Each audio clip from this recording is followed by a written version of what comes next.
ఆయన జీవితకాలం అల్లా మాలిక్ అనే పదం ఎందుకు వాడాడు? ఈ హిందువులలోనూ ఈ అందరి బంధువుల్లో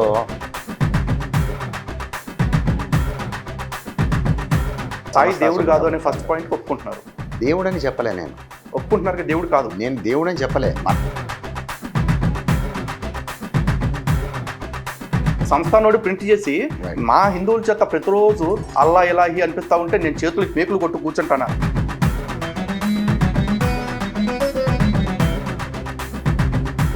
సాయిబాబా గాడ్ ఆర్ నాట్? ఈ Saibaba Dattatreya incarnation or not? Reddy గారు ఆయన దేవుడే అన్నదే దాంతో దాన్ని క్లోజ్ చేసేసాను.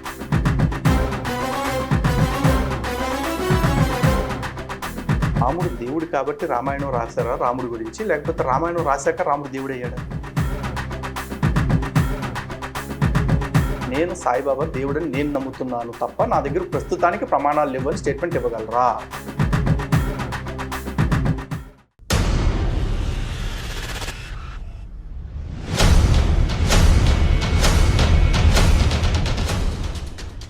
హిందూ బంధువులందరికీ జై శ్రీరామ్. సాయిబాబా ఎపిసోడ్ మొదలైన కాడి నుంచి ఎంతోమందిని అడుగుతూనే ఉన్నాం. సాయిబాబాకు సంబంధించి మనకి ఏవైతే అనుమానాలు ఉన్నాయో ఆ అనుమానాల గురించి సమాధానం చెప్పడానికి ఎవరైనా వస్తారా అని చెప్పేసి ప్రతి వాళ్ళు కూడా నీ ప్రశ్నే తప్పు, నువ్వు ప్రశ్నించే విధానం తప్పు అంటూ మన మీద ఎదురుదాడి చేయటం, లేకపోతే మనం ప్రశ్నించే విధానాన్ని అవమానించడం తప్ప ఇదిగో నేను వస్తాను నీ అనుమానాలకి సమాధానం చెప్తాను, లేకపోతే నాకు కొన్ని ప్రశ్నలు ఉన్నాయి నిన్ను ప్రశ్నించడానికి వస్తాను అని ఎవరు రాలేదు. ఫస్ట్ టైం శ్రీ కుప్ప వెంకట్ నగేష్ గారు మన కార్యాలయానికి కాల్ చేసి నేను మీకు సంబంధించిన వీడియోలో మీరు ఏవైతే ప్రశ్నలు రైజ్ చేశారో వాటి గురించి నేను అనుమానాలు నివృత్తి చేస్తాను, అలాగే నాకున్న ప్రశ్నలు అడుగుతాను అన్నారు. సో వారితోటి ఈరోజు మనం ఇంటర్వ్యూ స్టార్ట్ చేస్తున్నాము. ముందుగా కుప్ప వెంకట్ నగేష్ గారు హిందూ జనశక్తి కార్యాలయానికి వచ్చేసినందుకు నమస్కారం అండి. నమస్తే. సో దయచేసి క్లుప్తంగా మీ పరిచయాన్ని మన ప్రేక్షకులకు తెలియచేయండి, ఎందుకంటే మీ గురించి చెప్పడానికి చాలా ఉంది. సో మీరే చెప్పుకుంటే బాగుంటుంది. నా స్వపరిచయం అన్నది, నా పేరు ఇంటి పేరు కుప్ప వెంకట నాగేశ్వరరావు. నా ఫుల్ నేమ్. బేసికల్లీ మాది మచిలీపట్నం బందరు, పంచాంగకర్తల ఫ్యామిలీ. నా చిన్నతనం నుంచి నేను మా నాన్నగారు డిఎంఎన్హెచ్ఓగా పనిచేసి మెడికల్ ఆఫీసర్గా నెంబర్ ఆఫ్ స్టేట్స్ తిరగడంలో ఎడ్యుకేషన్ అన్నది నాది ఫస్ట్ నుంచి Saint Mary's, Saint Aloysius, Christian missionaries కాన్వెంట్స్లోనే నా చదువు జరిగింది. ఓకే. 10th క్లాస్ వరకు నాకు అటువంటి తెలుగు అంటే ఏంటో కూడా తెలియని పరిస్థితిలో ఉన్న దౌర్భాగ్యంలోనే నేను గడిపిన. కానీ తీయనైన తెనుగు, తేట తెనుగు, తెలుగు తెలియకపోతే తెలుగువాడిగా మన బతుకు నిరర్థకం అని చెప్పి ఎప్పుడైతే తెలుసుకున్నానో ఆ 10th క్లాస్ దగ్గర నుంచి సెలవు ఏ ఒక్కరోజు వచ్చినా, గంట గడిగే టైం వచ్చినా నా బెస్ట్ హాబీస్ రెండే: పుస్తకం చదువుకోవడం, మంచిగా తెలుసుకోవాల్సిన విషయాల గురించి, టూరింగ్ తిరగడం అంటే చాలా ఇష్టం. సో ఇప్పటివరకు నేను 9 స్టేట్లతో పాటు ఇంటర్నేషనల్ ట్రిప్స్ అవి కంప్లీట్ చేసుకుని ఒక మోటివేషనల్ స్పీకర్ గాను, ఒక పర్సనల్ డెవలప్మెంట్ కోచ్ గాను, కొన్ని ట్రేడింగ్ కంపెనీస్కి అడ్వైజర్ గాను, అట్లానే న్యూట్రిషనల్ ప్రొడక్ట్స్ సంబంధించిన ప్రొడక్ట్ కంపెనీలకు కూడా మార్కెటింగ్ హెడ్ గాను, మెడికల్ కంపెనీస్లో జెడ్ఎం హోదాలోను, ఎల్ఐసిలో జెడ్ఎం క్లబ్ మెంబర్ గాను, రకరకాల అన్నీ తిరిగి ఉషా ఇంటర్నేషనల్లోనైతే సేల్స్ మేనేజర్ గాను, ఇట్లా డిఫరెంట్ జాబ్స్ అన్నీ చూస్తూ మనకి తెలుసుకున్నది, మనం నేర్చుకున్నది ప్రపంచానికి, సంఘానికి నా వల్ల ఉపయోగం ఏదైనా ఉందంటే 10 మందికి మన మంచి విజ్ఞానాన్ని పంచడం ద్వారా, 10 మందిని పెంచడం ద్వారా, ప్రేమను పంచడం ద్వారా ఈ ప్రపంచాన్ని జయించవచ్చన్న ఒకే ఒక చిన్న సూత్రంతో ఇదే కార్యక్రమాన్ని హైలైట్ చేసుకుని ఎవరి దగ్గర ఎందుకు పనిచేయాలి, never be a dependent, be independent అని నేను చెప్పిన యువతకి సందేశాన్ని నేను కూడా ఆచరించాలిగా. ఎదుటివాడికి చెప్పేటప్పుడు మనం ఆచరిస్తేనే మనం చెప్పాలన్నది నా గురువు ఆదేశం ప్రకారంగా ఫస్ట్ మన యొక్క డిస్కషన్ స్టార్ట్ చేసే ముందు నా గురువుల దేవులను తలుచుకుంటూ ప్రార్థన చేసిన తర్వాత మనం డైరెక్ట్గా సీన్లోకి ఎంటర్ అయిపోవచ్చు. లలిత్ కుమార్ గారు, మిమ్మల్ని వారు ఆహ్వానించి ఆతిథ్యం ఇచ్చి ఈ అవకాశాన్ని ఇచ్చినందుకు, ఈ వేదిక మీతో పంచుకున్నందుకు ఇది ఒక చిన్న వేడుకగా ఫీల్ అవుతూ, ఒక మంచి కానుకగా ప్రజలందరికీ కూడా ఉన్న సమస్యలు, ఏవో రకాల సందేహాలు, ఇట్లాంటి భయాందోళనలు, ఏదో లలిత్ కుమార్ గారు రెచ్చగొట్టేస్తున్నారు, హిందువుల తరఫున ఏదో పోరాడుతున్నానని చెప్పి ముస్లింలను ఏదో తూర్పారబెడుతున్నారు, లేకపోతే ఈయన ఇంతకుముందు ఏదో వేరే క్రిస్టియానిటీలోకి వెళ్ళి మళ్ళీ వెనక్కి తిరిగి వచ్చారు, ఇలాంటి ట్రోలింగ్లు కూడా చూశాను. మనిషికి మతం కంటే గొప్పది అభిమతం. మన అభిమతాన్ని మించిన గొప్ప మతం లేదు. మనం ఏది కోరుకుంటున్నామో నీకు నచ్చిన బట్ట వేసుకుంటావు, నీకు నచ్చిన తిండి తింటావు, నీకు నచ్చిన ప్రదేశానికి వెళ్తావు, ఇన్ని మంచి కోరికలు ఆలోచనలు ఉన్న నీకు you don't have a right on against any one అన్నది కూడా మనం తెలుసుకోవాలి. ఎందుకంటే మనం ఒక కుటుంబంలో ఉన్నప్పుడు మన నలుగురు కుటుంబ సభ్యుల్లోనే తేడాగా ఉంటాం. ఒకళ్ళు ఎస్ అంటే ఇంకోళ్ళు నో అనొచ్చు. There is an a chance. So దీని అంత మాత్రాన్ని లలిత్ కుమార్ని ఆయనే ఒక భయంకర తీవ్రవాదిగాను, ఆయన భావజాలాన్ని అన్నీ కూడా ఎవరెవరినో నరుకు చంపుకుని కొట్టుకు చెప్పేంతలాగా బాధిస్తున్నాయనో, ఈ మనోభావాలు దెబ్బతిన్నాయంటారు. అసలు మనసు అంటూ ఉంటే భావం అన్నది ఏందో, భావన ఏందో వ్యక్తీకరించండి. కొట్లాట్లు గొడవల వరకు వెళ్ళాల్సిన లేదు. కూర్చుని మాట్లాడుకుంటే ఎన్నైనా మన అనుమానాలను వృత్తి చేసుకోవడానికి ఆయన రావద్దని ఆయన పిలిచేడుగా. ఈవెన్ అమెరికా ఇరాన్ యుద్ధానికి కూడా ఇప్పుడు వాళ్ళు ఒకటే కండిషన్, చర్చలు వద్దని ఒకడు దీని మీద నడుస్తుంది. ఎప్పుడైనా సరే ఒకటి మాత్రమే, ఈ కసకసమని కత్తులుచ్చుకు పొడుచుకునే కంటే లెటస్ డిస్కస్ అన్నదే నాకు మంచి మార్గం అన్నది నా భావన. ఓకే. సో ముందుగా ఒక్క సెకండ్ నా గురుదేవుని తలుచుకుంటూ, గురు బ్రహ్మ గురుర్విష్ణు గురుర్దేవో మహేశ్వర గురు సాక్షాత్ పరబ్రహ్మ తస్మై శ్రీ గురవే నమః. జై సాయిరామ్. సర్వే జనాం సుఖినో భవంతు, సమస్త సన్మంగళాని భవంతు. జై గురు దత్తాత్రేయాయ నమః. శ్రీమాత్రే నమః. చాలా సంతోషం. సో ఎట్లా స్టార్ట్ చేద్దామండి డిస్కషన్? ఎందుకంటే చాలామంది సమాజంలో కూడా వాళ్ళకు ఒక అభిప్రాయం ఏర్పడింది, లలిత్ కుమార్ అంటే సాయిబాబా వ్యతిరేకి, సాయిబాబా ద్వేషి అని చెప్పేసి. నేను సాయిబాబాని వ్యతిరేకించడానికి, ద్వేషించడానికి సాయికి నాకేం ఆస్తి తగాదాలు లేవు. సాయి నా గట్టు పక్కనోడు కాదు, నా ఇంటి పక్కనోడు కాదు. సాయికి నాకు ఇష్యూ ఉండటానికి ఇక్కడ సాయి వల్ల సనాతన ధర్మానికి, లేకపోతే సనాతన హిందుత్వవాదులు ఎవరైతే ఉన్నారో వాళ్ళ ఆచారానికి దూరం అవుతున్నారు అనేది నా నమ్మకం. నా నమ్మకం నిజమవ్వచ్చు, తప్పవచ్చు, తప్పలేదు, ఏమైనా అవ్వచ్చు. మనోభావాలు నాకు ఆ నమ్మకం కలిగింది. నా నమ్మకాన్ని తప్పని నిరూపించాల్సిన బాధ్యత ఆల్రెడీ ఆ మార్గంలో ఉన్న వాళ్ళ మీదే ఉంటుంది. ఎందుకంటే వాళ్ళు నమ్మే ప్రతిదీ నేను నమ్మాల్సిన అవసరం లేదు, నేను నమ్మే ప్రతిదీ నిజం అవ్వాల్సిన అవసరం లేదు. అట్ ద సేమ్ టైం నేను నమ్మే ప్రతిదీ అబద్ధం అయ్యే అవకాశం కూడా లేదు కదా. సో దాన్ని నేను చర్చల ద్వారా పరిష్కరించుకుందాము అనుకుంటున్నా. ఈ క్రమంలో నా ప్రధానమైన అలిగేషన్స్, ఒకటి, సాయి హిందువు కాదు, ఇది నేను చెప్తున్నా. సాయిబాబాకి హిందూ దేవుళ్ళకి సంబంధం లేదు. 2, మూడోది, సాయిబాబాకి దత్తాత్రేయుడికి సంబంధం లేదు. 4, సాయి నాకు గురువు అయ్యే యోగ్యత లేదు. కారణం ఏంటి అంటే, మీరు ఇప్పుడు అన్నారు గురు బ్రహ్మ గురుర్ విష్ణు గురుర్దేవో మహేశ్వర గురు సాక్షాత్ పరబ్రహ్మ తస్మై శ్రీ గురవే నమః అని చెప్పేసి. ఈరోజు దత్తాత్రేయుడి గురించి మనం పురాణాల్లో చదువుకుంటే దత్తాత్రేయుల వారికి అనేక మంది గురువులు ఉన్నారు. అందులో ఒక సాలెపురుగు, ఒక పాము, వీటితో పాటు ఒక వేశ్య కూడా గురువుగా భావించారు. ఆయన గురువుగా భావించారు కాబట్టి ఇప్పుడు ఆ వేశ్యని విష్ణుమూర్తి అనో, లేకపోతే ఆ వేశ్య శివుడనో మనం అనగలవా? అనలేం కదా. సో నేను అంటున్నాను, దేన్ని పడితే దాన్ని ఆపాదించి మాట్లాడొద్దు, పదాలు బాగున్నాయి కదా అని కలిపేయొద్దు అంటున్నా. దీంతో మొదలు పెడదాం.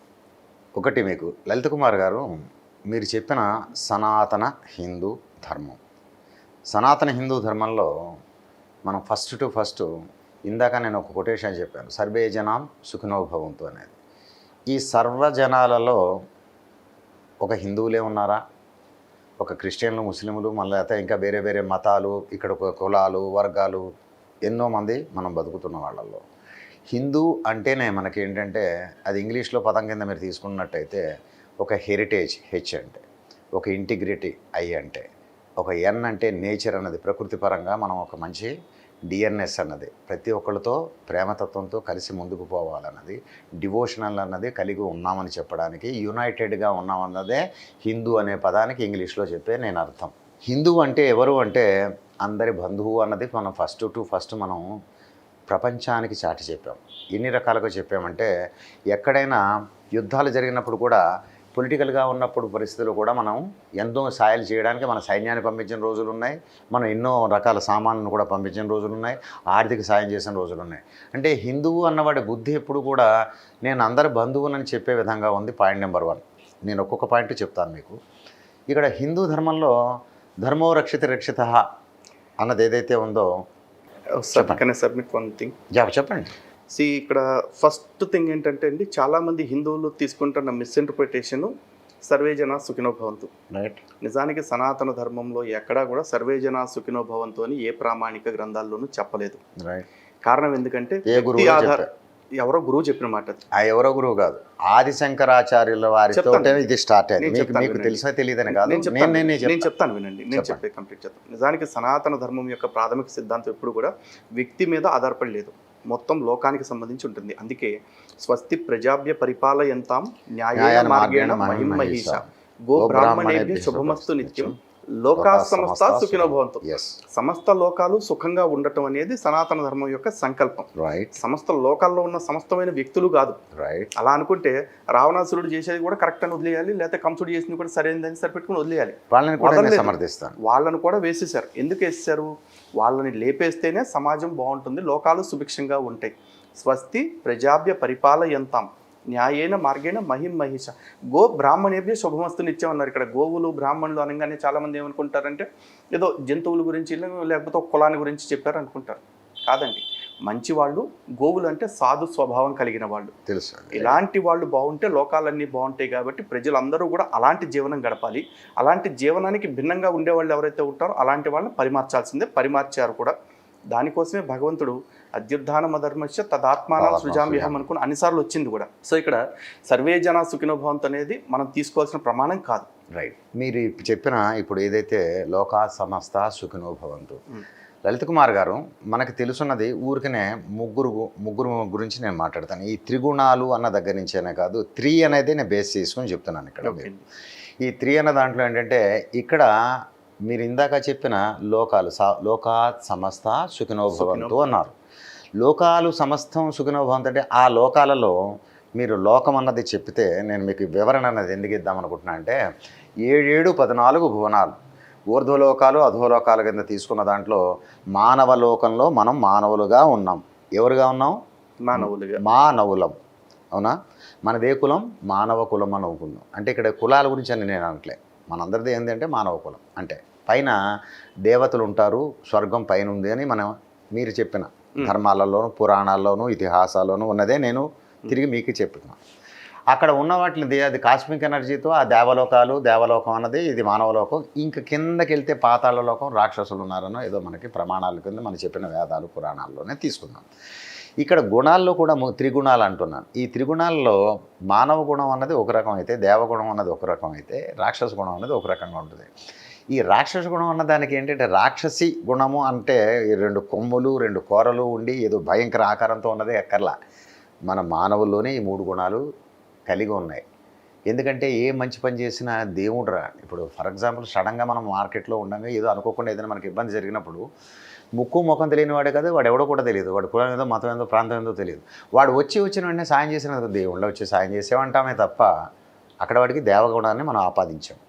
ఒకడు ఉంటాడు పక్కన, మీరు ఇందాక అన్నట్టుగా మనం ఇక్కడ బాగుంటే మనల్ని చూసి ఓరలేక ఒక రకమైన నెగిటివిటీ అనేది పెంచుకుని ఓ రాక్షసత్వం వాళ్ళకు జమ అవుతుండదు. శాడిస్ట్ అండ్ సైకోలా ప్రవర్తించే వాళ్ళు ఉంటారు. ఏదో రకంగా ఇబ్బంది పెట్టాలి, లలితని ఏదో రకంగా ఓ మాట అనాలి, బాధ పెట్టాలి. ఇది శాడిస్ట్ అనేది సైకోగా ప్రవర్తించేదాన్ని రాక్షస గుణం అంటాం. సో ఒక మనిషిలోనే అంతర్లీనంగా ఈ 3 గుణాలకే మనకి ఏం పేరు పెట్టారంటే సత్వ తమో రజో గుణాలు అన్నవి మనకి ఆల్రెడీ. ఈ గుణం అన్నది ఇందాక మీకు చెప్పినట్టుగా ఈ లోకా సమస్త సుఖినో భవంతు అన్న దాంట్లోనే మానవ లోకంలో ఉన్న ప్రతి మానవుల్లోనూ ఈ 3 గుణాలు ఖచ్చితంగా ఉన్నాయి. ఆ 3 గుణాలతో పాటుగా ప్రతి ఒక్కరిలోనూ 3 గుణాలు ఖచ్చితంగా ఉంటాయి. దాన్నే అక్కడ సినిమా విక్రమగాడిని పెట్టి ఒకడు సినిమా తీశాడు. లోపల నుంచి ఒక మనిషి వేరేగా ప్రొఫెసర్ రేమో ఇట్లా రామోజీ అనో ఇట్లాగ పేర్లు పెట్టి ఏదో ఒక మనిషిలో ఇన్ని రకాల వేరియేషన్స్ ఉంటాయన్నది. సో ఈ రకంగా మనం చెప్తే, మీరు ఇందాక సర్వేజన సుఖినో భవంతు అన్నది ఎక్కడ వేదాల్లో ఇవ్వలేదన్నది గురువులుగా చెప్పిన వాళ్ళలోనే ప్రమాణం ఉంది. కానీ మీరు ఇందాక అన్నట్టుగా వేదాల్లో ఉందని నేను కూడా చెప్పాలి.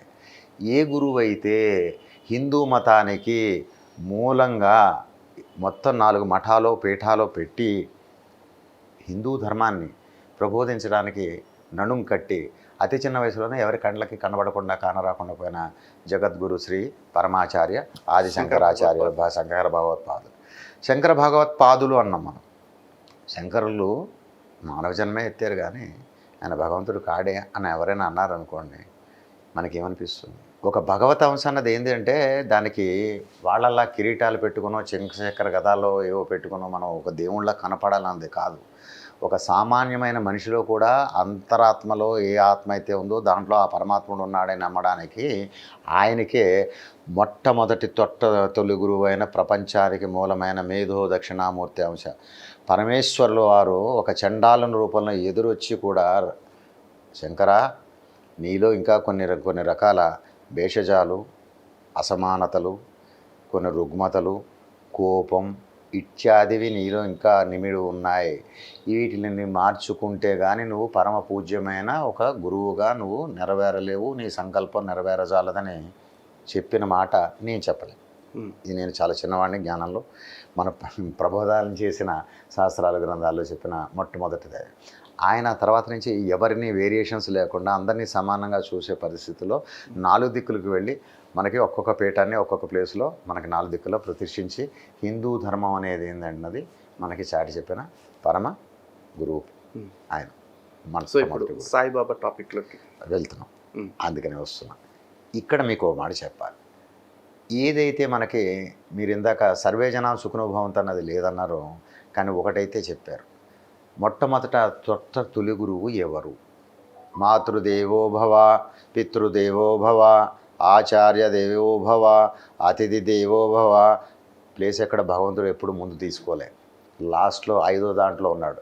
పంచభూతాత్మకమైన ఈ ప్రపంచంలో పంచభౌతికమైన ఈ శారీరానికి గైడెన్స్ ఇవ్వడానికి కానీ వాళ్ళకి మంచిగా నిలబెట్టడానికి కానీ మొట్టమొదట ప్లేస్ ఎవరికి ఇచ్చారు? అమ్మ మాతృమూర్తికి ఇచ్చారు మొట్టమొదటి స్థానం. రెండోది తండ్రి స్థానం ఇచ్చారు. 3వ దాంట్లోనే గురువు అనేవాడిని ఇచ్చారు. అతిథి అనేవాడు ఇప్పుడు నేను మీకు ఏదైతే గెస్ట్ అని పిలిచి మీరు హోస్టింగ్ ఇస్తున్నారో విష్ణువుతో సమానం అన్నది అక్కడ ఇచ్చారు. దేవుడు ప్రస్తావన ఇక్కడ ఎక్కడా రాలేదు లలిత్ గారు, బాగా గుర్తుపెట్టుకోవాల్సిన విషయం. ఈ 3వ ప్లేస్లో ఉన్న గురువు అన్నది ఎందుకు అంటే మనం చిన్నప్పటి నుంచి ఇప్పుడు మనం 21st సెంచరీలో ఉన్నాం. ఎడ్యుకేషన్ పరంగా వస్తే ఎంతోమంది మనకి మాస్టర్లు, లెక్చరర్లు, ప్రొఫెసర్లు అనే పేర్లతో వీళ్ళు గురువులే. మతాల పేరు చెప్పేవాళ్ళు గురువులే. మంచి మాటలు చెప్పేవాళ్ళు గురువులే. ఒక మంచి డైరెక్షన్లో నీకు ట్రైనింగ్ ఇచ్చేవాడు ప్రతివాడు నీకు గురువే. నిన్ను ఒక మంచి తీర్చిదిద్దడానికి పనికొచ్చే ప్రతి ఒక్క వ్యక్తిలోనూ ఒక గురువు అనేవాడు ఖచ్చితంగా ఉన్నాడు. సో ఇక్కడ మనకి ప్రామాణికం ఏంటంటే అలాంటి గురువుల్ని పూజించండి, ఆరాధించండి అని చెప్పడం కాకపోయినా పూజ్యమైన స్థానం అయితే ఉందన్నది మనం గుర్తు చేసుకుందాం అంటున్నా. మీకు ఇష్టం ఉంటే పూజించండి, పూజించకపోండి అన్నది అది మీ పర్సనల్గా. నేను ఇందాక చెప్పా, మతాలు ఏమైనా కానీ అభిమతమే గొప్పదన్నాను. ఎందుకంటే నీకు ఇష్టం లేని పని నువ్వు ఎలా చేస్తావు? నాకు కాకరకాయ వేపుడు అంటే చాలా ఇష్టం లేదు, మీకు ఇష్టపడండి నేను ఎట్లా చెప్పాలి? మీకు ఇంకోటి బంగాళదుంపల ఫ్రై ఇష్టం ఉండొచ్చు. సో ఇక్కడ ఇష్టం అన్నది వేరు. ఇక్కడ ఏంటంటే 3వ ప్లేస్లో ఉన్న గురువుకి ఎందుకు బాధ్యత అన్నది గౌరవించారంటే అవతార పురుషుడై ఇలలో త్రేతాయుగంలో విష్ణుమూర్తిగా ఉన్న వ్యక్తి రాముని అవతారం తీసుకుని కింద దిగిన ఆయన కూడా 2 గురువులు ఉన్నారు. ఒకడు విశ్వామిత్రుడు, రెండోవాడు వశిష్ఠుడు. ఈ 2 గురువుల దగ్గర కూడా ఆయన ఒక సామాన్య మానవుడిలా నడుచుకుని గురువులకి ఆయన వాళ్ళకి ఇవ్వాల్సిన పొజిషన్ ఇచ్చి గౌరవించాడు. నెక్స్ట్ ద్వాపరయంలోకి వస్తే అంత కృష్ణ పరమాత్ముడు ఇన్ని మాయలు చేసి నేను పవిత్రాణాయ సాధూనాం వినాశాయ చతుష్కృతాం ధర్మ సంస్థాపనార్థాయ సంభవామి యుగే యుగే సంభవామి యుగే యుగే. ఎప్పుడు ధర్మం తగ్గిపోతుందో, ఎప్పుడు అధర్మం పెరుగుతుందో దాన్ని బ్యాలెన్స్ చేయడానికే కాదు, దాని సంగతి చూడడానికి నన్ను నేను సృష్టించుకుని నేను కిందకి దిగి వస్తానని చెప్పిన కృష్ణ పరమాత్ముడికి కూడా సాందీపముని ఆశ్రమంలో అన్న బలరామతో కలిసి శుశ్రూషలు చేసి విజయనభ్యసించిన గురువుగా ఆయన గౌరవించాడు. ఇక్కడ అంత అవతార పురుషులే వాళ్ళు గురువులను గౌరవించి మంచిగా వారు మంచి పేరుంది, ప్రఖ్యాతులు తెచ్చుకొని వారి వంశాలను వృద్ధి చేసుకుని ఒక నిజంగా దేవుళ్ళలాగా మారారు. మానవుడు దేవుడు కాడని కొంతమంది మూర్ఖంగా, కొంతమంది మనం చూస్తున్నాం. హిందూ ధర్మంలో మనం చెప్పేదాన్ని ఈ మధ్య క్రిస్టియానిటీలోంచి కొన్ని మనకి ఎదురుగా వాళ్ళు సమాధానంలోకి వస్తే మీ రాముడు గొప్పోడా, మీ కృష్ణుడు గొప్పోడా, వాడేంది వీడేంది అంటూ కూడా మనం విన్నాం. మీరు కూడా ప్రత్యక్ష సాక్షులు, మీరు కూడా ఖండించిన వాస్తవాలు ఉన్నాయి. కరెక్ట్ కదా? సో ఇట్లాంటి వాళ్ళకి నేను కౌంటర్ ఇవ్వడానికి నేను సిద్ధం. వాళ్ళకి ఏ డౌట్లు ఉన్నాయో వాళ్ళకి కూడా ఇప్పుడు నాడు నాకు అవకాశం భగవంతుడు ఇవ్వాలి, ఆ రాముడికి కృష్ణుడికి నాకు ఇవ్వాలి, ఖచ్చితంగా వాళ్ళకి ఎన్కౌంటర్ చేస్తా. ఇది కూడా వాస్తవం. ఇక్కడ మనకి ఇంత బాగా ఈ గురువులకి వాళ్ళు విలువలు ఇచ్చిన ప్రతి ఒక్కళ్ళని మీరు ఎవరినైనా తీసుకోండి. ఒక మంచి ఇందాక మీరు రావణాసుడు అన్నారు, మేబీ ఏ నెగిటివ్ క్యారెక్టర్గా అతను చనిపోవచ్చేమో, కానీ ఆయనకున్న వెనకాతల మిగతా క్వాలిటీస్ ఏది క్యాలిక్యులేషన్లోకి రాలేదు. ఎందుకు అంటే ఓన్లీ క్వాలిటీస్ అంటే రామాయణంలో చెప్పిన క్వాలిటీస్, సినిమాల్లో చూపిన క్వాలిటీస్ గురించి మాట్లాడుతున్నాను. నేను సినిమా క్వాలిటీస్ గురించి చెప్పాలి. నేను ఎందుకంటే సినిమాలు చూసేంత తీరుబాటుగా దాని గురించి ఎంటర్టైన్ చేసే సినిమాలకి క్వాలిటీస్ అంటే ఏంటి? రాముడికితో పోలిస్తే క్వాలిటీస్లో రాముడు మానవుడుగా ఉన్నాడు, ఆయన రాక్షసుడుగా ఉన్నాడు. రావణ బ్రహ్మని పిలిపించుకుని ఆయన దగ్గరికే ముహూర్తానికి వెళితే బ్రహ్మగా తన వంతు రామాయణంలో ఒక్క నిమిషం నేను రామాయణంలో లేదని కాదు, ముహూర్తం ఎవరు పెట్టారు? దేనికి అసలు? రాముడికి యుద్ధం జరిగేటప్పుడు ముహూర్తం ఎవరు ఎవరు యుద్ధానికి ముహూర్తం పెట్టుకున్నారా వాళ్ళు? ముహూర్తం ఎవరు చూసి? కర్మగాలి రాముడు వెళ్ళింది మూఢం అయింది అనుకోండి, మూఢంలో ఏ ముహూర్తం వెతుకుతారు? 4 రోజులు వెయిట్ చేస్తా కూర్చుంటారా? మూఢం అనేది రాలే, వాడికి మూడింది కాబట్టి ముహూర్తం పెట్టాడు. అదే చెప్తున్నా. మీరు అడిగిన ప్రశ్నలో ముహూర్తము రావణాసురుడు పెట్టలా. రామరావణ యుద్ధానికి ముహూర్తం పెట్టింది ఎవరు అని టెక్నికల్గా లాజికల్గా మాట్లాడుకుంటూ వెళితే అది దశరథుడు పెట్టిన ముహూర్తం అనే అనాలి. ఎందుకంటే దశరథుడు ఎప్పుడైతే పట్టాభిషేకానికి ముహూర్తం పెట్టుకున్నాడో ఆ పట్టాభిషేక ముహూర్తం స్కిప్ కొట్టింది కాబట్టి అదంతా జరిగింది. రావణాసురుడు ఎక్కడా కూడా రామరావణ యుద్ధానికి ముహూర్తం పెట్టినట్లు ఎటువంటి సినిమాల్లో తప్ప ఎటువంటి ప్రామాణిక గ్రంథాల్లోనూ లేదు. కాకపోతే మీకు అంటే మీరు రాముడి యొక్క గుణం కంటే రావణాసురుడు కొన్ని విషయాల్లో అన్నారు, విషయాల్లో అన్నారండి. నేను ఏమంటున్నా రివైండ్ చేసి చూసుకోండి.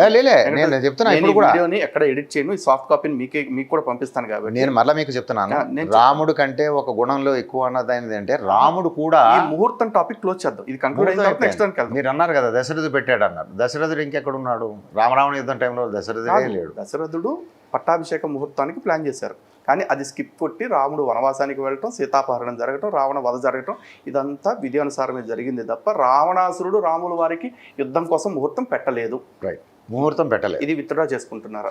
Right right. రాముడు ప్రసక్తి కాదు. ఇప్పుడు మనం సాయి రాముడు గురించి మాట్లాడుతూ సాయి రాముడు కాదు, సాయి నాథుడు కాదు, అతని పేరు సాయి అంతే. బతికున్నప్పుడు అతన్ని సాయి లేకపోతే బాబా అని పిలుచుకున్నారు. అతను చచ్చిపోయిన తర్వాత మనం సాయి బాబా అని పిలుచుకుంటున్నాం, అంతే తేడా. ఓకే, ఇక్కడ మనకి మీరు ఏదైతే అంటున్నారో అందులో ఆయనకి క్వాలిటీస్ ఏమున్నాయి, ఈయన క్వాలిటీస్ ఏమున్నాయి అంటే ఇప్పుడు మీకు దేవుడు కాడు అన్న దానికి నా వాదన ఏంటంటే, ఇంత మంచిగా ఎవరైనా బాగుండడానికి 4 మంచి ముక్కలు చెప్పిన వాడినో ఒక చిన్న సాయం చేసిన వాడినో మనం దేవుడిగా చూస్తున్నప్పుడు, ఎవరైతే ఎక్కడి నుంచి వచ్చాడో తెలియదు, ఎవరో తెలియదు అన్నవాడు ఏ షిరిడీలో అడుగుపెట్టాడో అతను అక్కడ నేను ఇక్కడ ఈ స్థానంలో వేప చెట్టు స్థానంలో నేను ఇక్కడ ఎప్పుడో తపస్సు చేసుకున్నానని చెప్పిన ఎవరైతే ఆ వ్యక్తి ఉన్నాడో ఆ తర్వాత అక్కడ భిక్షాటన చేసే బతికి ఏ గుడ్డలు కూడా మంచిగా వేసుకోలేని ఒక వ్యక్తి 10 మంది మంచి కోరుతూ అక్కడే తిరిగిన వ్యక్తిని వాళ్ళు దేవుడిగా ఎందుకు కొలిచారు, ఎందుకు ఆరాధించారు అన్న దాంట్లో అడుగడుగున వాళ్ళు చెప్పిన ఆ local story, I mean Shirdi సంస్థానం అన్నది ఈవేళ వాళ్ళు ఏదో గుడి కట్టారా గోపురం కట్టారా అన్న దాని గురించి నాకు సంబంధం లేదు. ఈయన చచ్చిన తర్వాత కట్టారా సమాధి అయిన తర్వాత కట్టారా అందు కూడా అప్రస్తుతం నాకు. కానీ బతికి ఉన్నంతకాలం ఆయన చేసిన సేవా కార్యక్రమాలని ఒక దృష్టిలో పెట్టుకుని భగవంతుడిగా వాళ్ళు చేయడం అనేది తప్పే అండి. ఎందుకంటే ఎందుకు తప్పు అవుతుంది? ఈ రోజున మీరు ఒక చిన్న విషయంలోనే మీకు ఒక సెకండ్లో మీకు రోడ్డు మీద జరిగినప్పుడు ఎవడో ముక్కు మొక్క తెలియనోడు వచ్చి చేస్తే లలిత్ గారు దేవుళ్ళ వచ్చేవనే ఒక మాటని వెంటనే వితౌట్ ఎనీ హెజిటేషన్ వెంటనే మీరు చెప్తారు దేవుళ్ళ వచ్చి హెల్ప్ చేసేవనే అంటారు. వాడి దేవుడు ఎందుకు అవుతాడు? అక్కడ దేవుడు కాడు, దేవుడు కాడు వాడు. కానీ మీరు వాడికే అంత పదవి ఇచ్చినప్పుడు ఈయనకి వాళ్ళు అక్కడ వాళ్ళు దేవుళ్ళ కొలిచేది మొదలెక్కుని తర్వాత అది విస్తరించి భక్తి సామ్రాజ్యం కింద వాళ్ళు మార్చుకున్నారన్నది, మీరు అది వ్యాపారం అనండి వ్యవహారం అనండి మీరు ఏదైనా అనండి, కాకపోతే అక్కడ జరిగిన దాంట్లో వాళ్ళు కృతజ్ఞతాపూర్వకంగా అతన్ని దేవుళ్ళ కొలవడం ఎందుకు తప్పు అవుతుంది? ఆయన ఏదో సాయం చేసినందుకు వాళ్ళు దేవుళ్ళ కొలుచుకున్నారు. మీరు అన్నట్టుగా సాయి అన్నదే పిలిచారన్నారు. సాయి అన్న దాంట్లోనే ఏంటంటే యాక్చువల్లీ అది మహారాష్ట్ర ప్రాంతం కాబట్టి వాళ్ళ ఊర్లోనే వాళ్ళ భాషలో ఆయి అని పిలిస్తే అమ్మ అని అర్థం వస్తుంది. ఇక్కడ బాబా అని మీరు తర్వాత బాబాని కలిపారు, సాయిబాబా అని పిలిచారు అన్నారు. లేదు, నా ఉద్దేశంలో బాబా అంటే తండ్రి అయినప్పుడు సాయి అన్న దాంట్లోనే ఆయి అనే పదాన్ని మనం తీసుకున్నట్లయితే సా అంటే కలిగి ఉండడం, సా అన్నది అలా పక్కన పెట్టి ఆయి అండ్ బాబా రెండు కలిపితే అమ్మ నాన్నగా నేను మీకు అండగా ఉన్నానని చెప్పడానికి మాట్లాడికి పెట్టుకున్నారేమో సాయిబాబా అన్న పేరు. నేను కానీ ఆయన చెప్పొచ్చా? ముస్లిం అన్నారు కదా, బాబా అనే పేరు. మీరు ఫస్ట్ అడిగిన దాన్ని కంప్లీట్ చేసుకుని నెక్స్ట్ డిస్కషన్కి వెళ్దాం. రైట్ ఆయన ముస్లిమా కాదా అని. అది అక్కడ వెళ్ళలేదు, అందుకనే అంటుంటా. అదే మీరు అడిగిన పాయింట్స్ మీద నాకు కొంచెం చెప్పండి. చెప్పాల్సింది ఉంది. చెప్పండి. ఒకటి, సాయి అనే పదంలో ఆయి అనే పదం ఉందంటే ఇప్పుడు బనానా అనే పదంలో నానా అని కూడా ఉంది. ఏం చెప్పమంటారు? లేదు అలా కాదు కదా. ఒక నిమిషం చెప్తానండి ఒక మాట. మీరు మాట్లాడేటప్పుడు నేను డిస్టర్బ్ చేయలేదు, రైట్, నేను మాట్లాడేటప్పుడు కంప్లీట్ చేయనివ్వండి. చెప్పండి. సో ఒక భాష పదానికి సంబంధించి ఇంకో భాష పదానికి సంబంధించి మనం మర్జీ చేసే ప్రయత్నం చేయకూడదు. ఓకే, ఒకవేళ అలా చూడాల్సి వచ్చినా కూడా ఒక భాషలో ఉండే పదం యొక్క అర్థం వేరే ఉంటుంది, మరో భాషలో పదం యొక్క అర్థం వేరే ఉంటుంది. కరెక్ట్. ఇప్పుడు మన వరకు మనకి చూసుకున్నట్లయితే మీరు రాగానే లోపలికి రండి సార్ అన్న, అది చాలా మర్యాదపూర్వకంగా ఉంది. అదే బీహార్ వెళ్ళిపోయి యూపీ వెళ్ళిపోయిన తర్వాత మిమ్మల్ని రండి రండి అన్నారు అనుకోండి, అంటే బాధ వస్తుంది కదా. ఎందుకంటే అది బూత్ కాదు, అది భాష వేరు, భాష వేరు కాబట్టి. అలాగే ఇప్పుడు సాయి అనే భాష, ఆ పదం ఏ భాషది? మరాఠీలో సాయి అనే పదం ఉందా? బ్రజభాషలో ఉంది అని చెప్పేసి మనకి కబీర్ దాస్ యొక్క దోహాల్లోంచి తెలుస్తుంది. కబీర్ బ్రజభాషలో మాట్లాడేటప్పుడు సాయి అనేది ఈశ్వర శబ్దానికి ప్రతీకగా వాడారు అని చెప్పేసి చెప్తున్నారు. కానీ మరాఠీలో ఇది లేదు కదా. మహల్సాపతి సాయిబాబాని సాయి అని ఎందుకు పిలిచాడు? ఒక ఈశ్వర ప్రతిరూపంగానే భావించాడు. ఈశ్వర ప్రతిరూపంగా భావించడానికి ఈ మహల్సాపతి అసలు కబీర్ దోహాలు చదివాడంటానికి మనకు ఏం ఆధారం ఉంది? అప్పుడేం ప్రింటింగ్ ప్రెస్లు లేవు, బుక్స్ పబ్లిష్ చేసి వచ్చింది కాదు. కాబట్టి ఆయన ఎందుకు పిలిచాడు, అక్కడ ఆ పేరు ఎందుకు పెట్టుకున్నాడు అనే దానికి నాకు తెలిసిన లాజిక్ ఒకటే. సాయి అనేది ఒక పర్షియన్ పదము, ఆ పర్షియన్ పదంతోనే అతన్ని పిలిచాడు. సాయి అంటే పర్షియన్ లాంగ్వేజ్లో ఫకీర్ అని మాత్రమే అర్థము.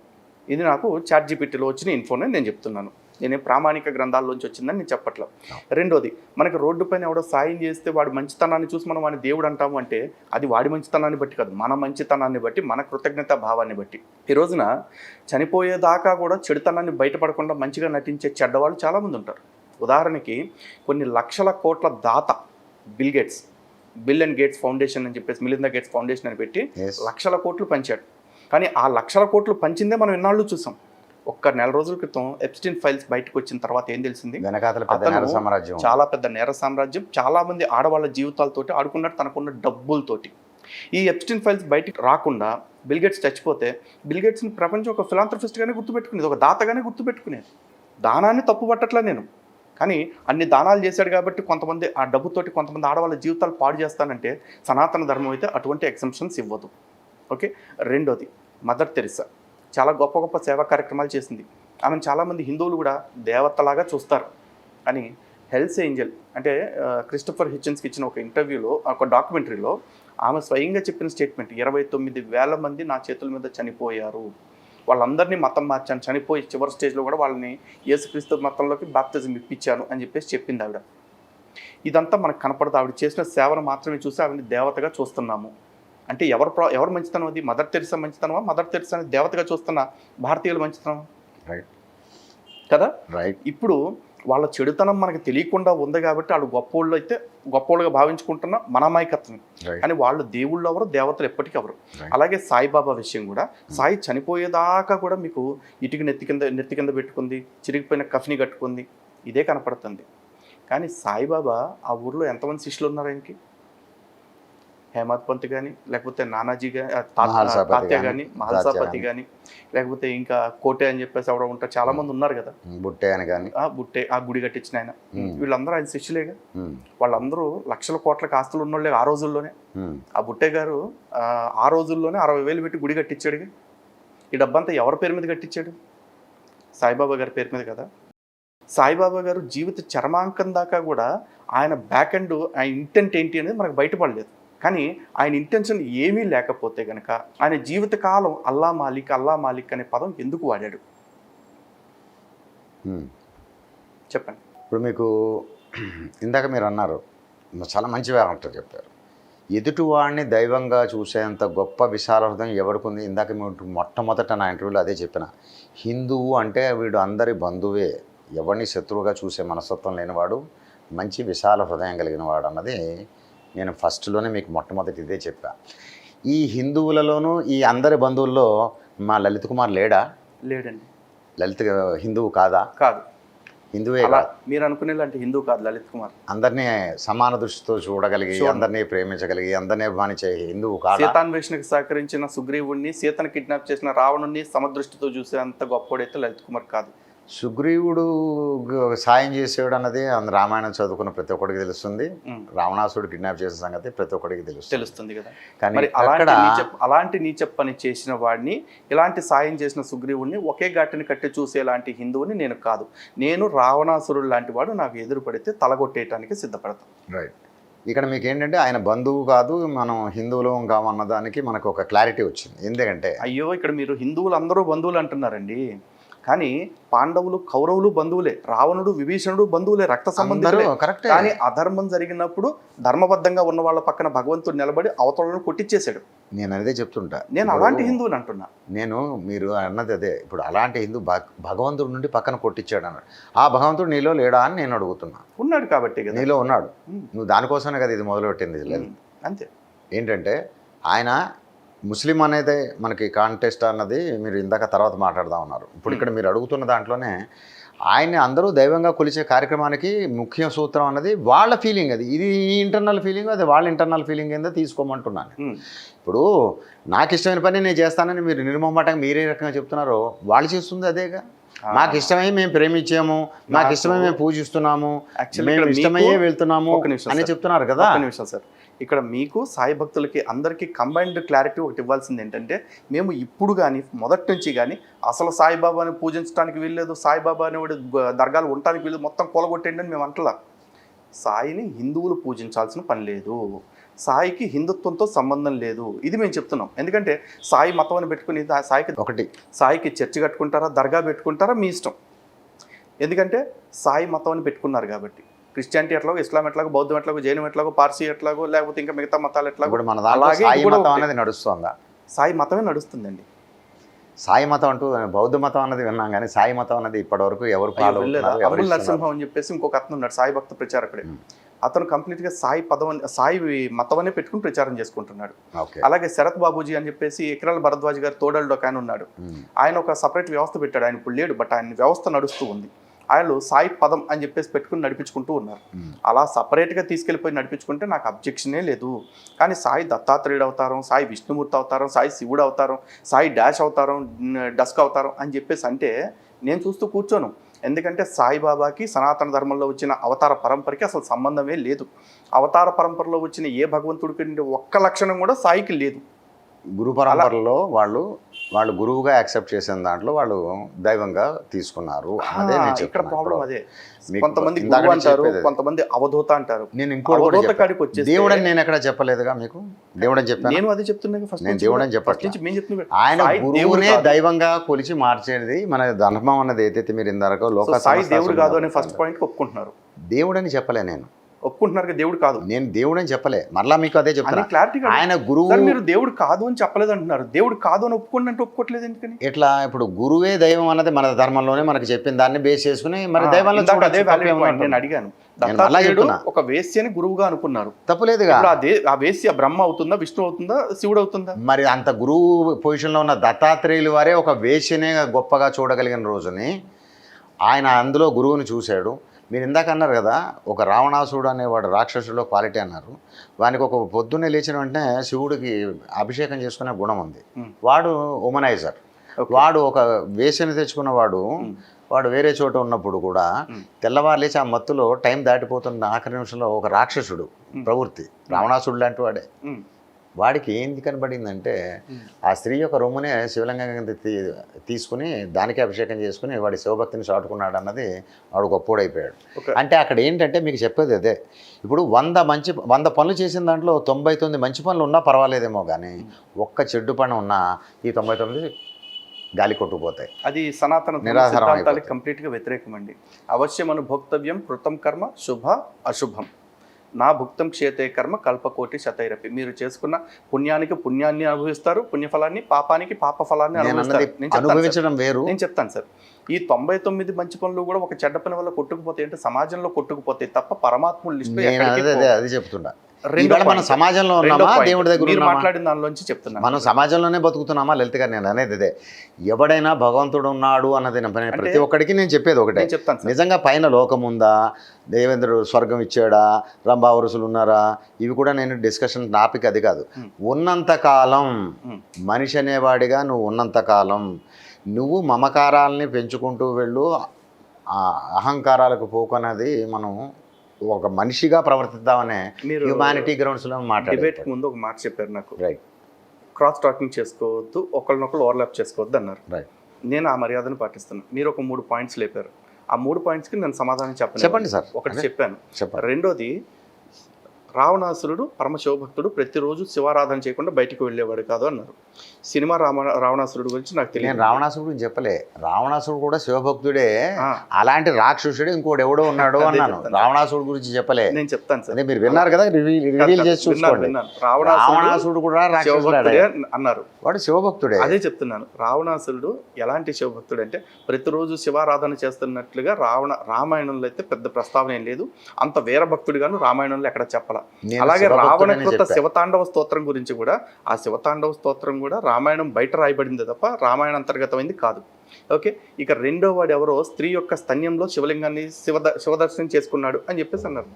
వాడి భక్తి స్థాయిని నేను తప్పు పట్టట్లా. కారణం ఏమిటి అంటే దృష్టి అంతటా సర్వం శివమయం జగత్, అందుకనే చెప్తాను. ఆ సర్వం శివమయం జగత్ అనే దానికి అతను ఈ నిమిషం నేను శివ పూజ చేయటం నాకు నిత్య కర్తవ్యం కాబట్టి, నిత్య అనుష్ఠానం కాబట్టి నేను ఎలా చేయాలని ఆలోచించినప్పుడు వాడికి అక్కడ స్తన్యం కనపడలా.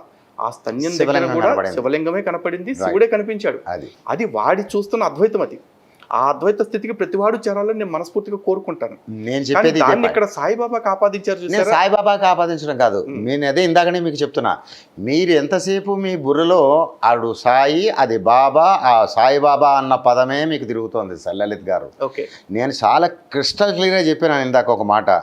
వాడు చిరిగిపోయిన గొడ్డలు వేసుకున్నాడా, ముష్టోడా, అడుక్కు తినేవాడా అని మీరు ఆక్షేపించిన వాడు మనిషి. వాడి మనసులో కూడా మీరన్నా శివుడే ఉన్నాడని మీరు ఎందుకు అనుకోరు అంటున్నా. మీరు ఇందాక మీరు మాట చెప్పారు ఏంటంటే, నేను రావణాసుడిని సుగ్రీవుడిని కలిపి కట్టితే నేను ఒక చోట నేను ఉండను, నేను అట్లాంటి హిందువుని కానన్నారు. మాకు ఒక బలమైన హిందువు అన్నప్పుడు నువ్వు ఒక సింధువులా నిలబడే పరిస్థితి ఉన్నప్పుడు ఈవెన్ ఒక రక్త బిందువు కూడా కిందకి జారకుండా, ఎవరైతే మానసికంగా బాధపడకుండా, మనోభావాలు దెబ్బతినకుండా ప్రతి ఒక్కళ్ళలోనూ శివుడే ఉన్నాడు అనే నమ్మకాన్ని నువ్వు తీసుకున్నప్పుడు నువ్వు వాడు ముస్లిమా క్రిస్టియన్ అన్నది కూడా చూడక్కర్లా. నువ్వు మనిషిని మనిషిగా గుర్తించలేని హ్యూమన్గా ఎందుకు ఉంటావు అన్నది నేను క్వశ్చన్ చేయడానికి వస్తున్నా. ఇక్కడ 2 పాయింట్స్ మాట్లాడుకుందాం. చెప్పండి. ఫస్ట్ ఆఫ్ ఆల్ మీ ప్రాస బాగుంది, బాగా మాట్లాడుతున్నారు. అయ్యో, అయితే ఇక్కడ మీరు ఒక మాట అన్నారు, వాడు వీడు అని చెప్పి. నేను ఇప్పుడు దాకా సాయిబాబాని ఎప్పుడు అదే అంటున్నా. నేను ఇంకొక మాట చెప్తాను, ఇది మనుషుల్లానే మాట్లాడుతున్నాను. లలిత్ గారు, మీరు నేను గౌరవంగా పలకరించుకోవడమే కాదు, ఇంకో విషయం, భక్తుడు కూడా దొబ్బు దిగులు వస్తే భగవంతుని తిట్టిన వాళ్ళలో ఫస్ట్ ఎవరో కాదు, మనకి మన సీతారాముడు యొక్క గుడి కట్టి భద్రాచలం అన్నమయ్య, అదేది రామదాస్ గారు భద్రాచలం రామదాస్ గారు, ఎవడబ్బా సొమ్మని కులుకుతూ తిరిగేవు రామచంద్ర అడిగాడా లేదా? అడుగుతారు. అంత గొప్ప భక్తుడు కన్ను దానం ఇచ్చిన కన్నప్ప కూడా కాలు లేపి మరీ శివలింగం మీద పెట్టి కన్ను పెట్టాడు.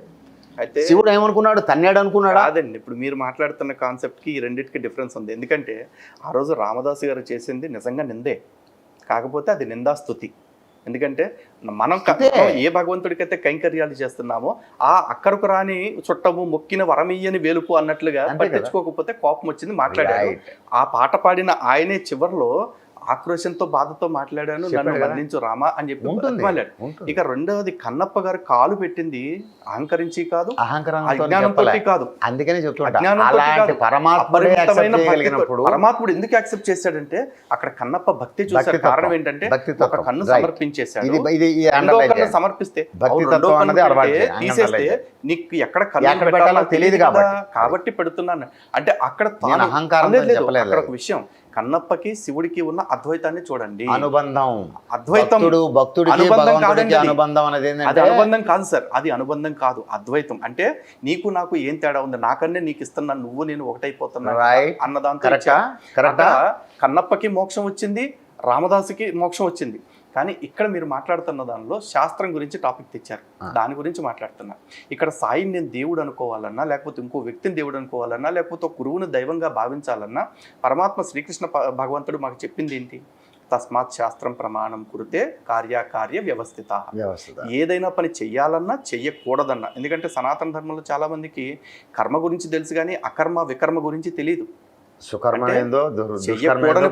చెయ్యాల్సిన పని చెయ్యకూడని పని, చెయ్యాల్సిన పని చెయ్యకుండా ఉండటం, 3 ఉంటే మనకి. అది ఎవరిస్తారు గైడెన్స్? పరమాత్మ శ్రీకృష్ణుడే ఇచ్చాడు మనకి భగవద్గీత.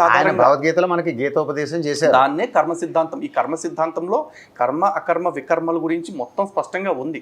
అలాంటి పరమాత్ముడు శాస్త్రం ప్రమాణం అని చెప్తే, ఇప్పుడు సాయిబాబాని నేను దేవుడు అనుకోవటానికి ఏ శాస్త్రం ప్రమాణము? ఇది నేను అడుగుతున్నా. నేను మీకు చాలా క్రిస్టల్ క్లియర్గా ఒకటే చెప్పాను.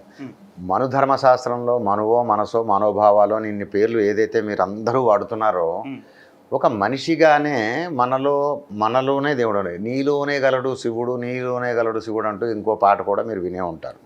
అందరిలోనూ శివుడు ఉన్నాడు అన్న 4 మహావాక్యాల్లో చెప్పింది అదేనండి. అహం బ్రహ్మ తత్వమసి, అయం ఆత్మ బ్రహ్మ ప్రజ్ఞానం బ్రహ్మ. ఇది కాకుండా బ్రహ్మ సత్యం జగన్ మిథ్య జీవో బ్రహ్మైవ నాపరహ, జీవుడికి బ్రహ్మానికి అసలు భేదం లేదు అని చెప్పారు. కరెక్ట్. ఇది ఇలాంటి అద్వైతాన్ని ఎక్కడైనా సరే సాయిబాబా వారు కొత్తది ప్రతిపాదించారా? నేను సూటి ప్రశ్న ఒకటే నేను మీతో వేసేది.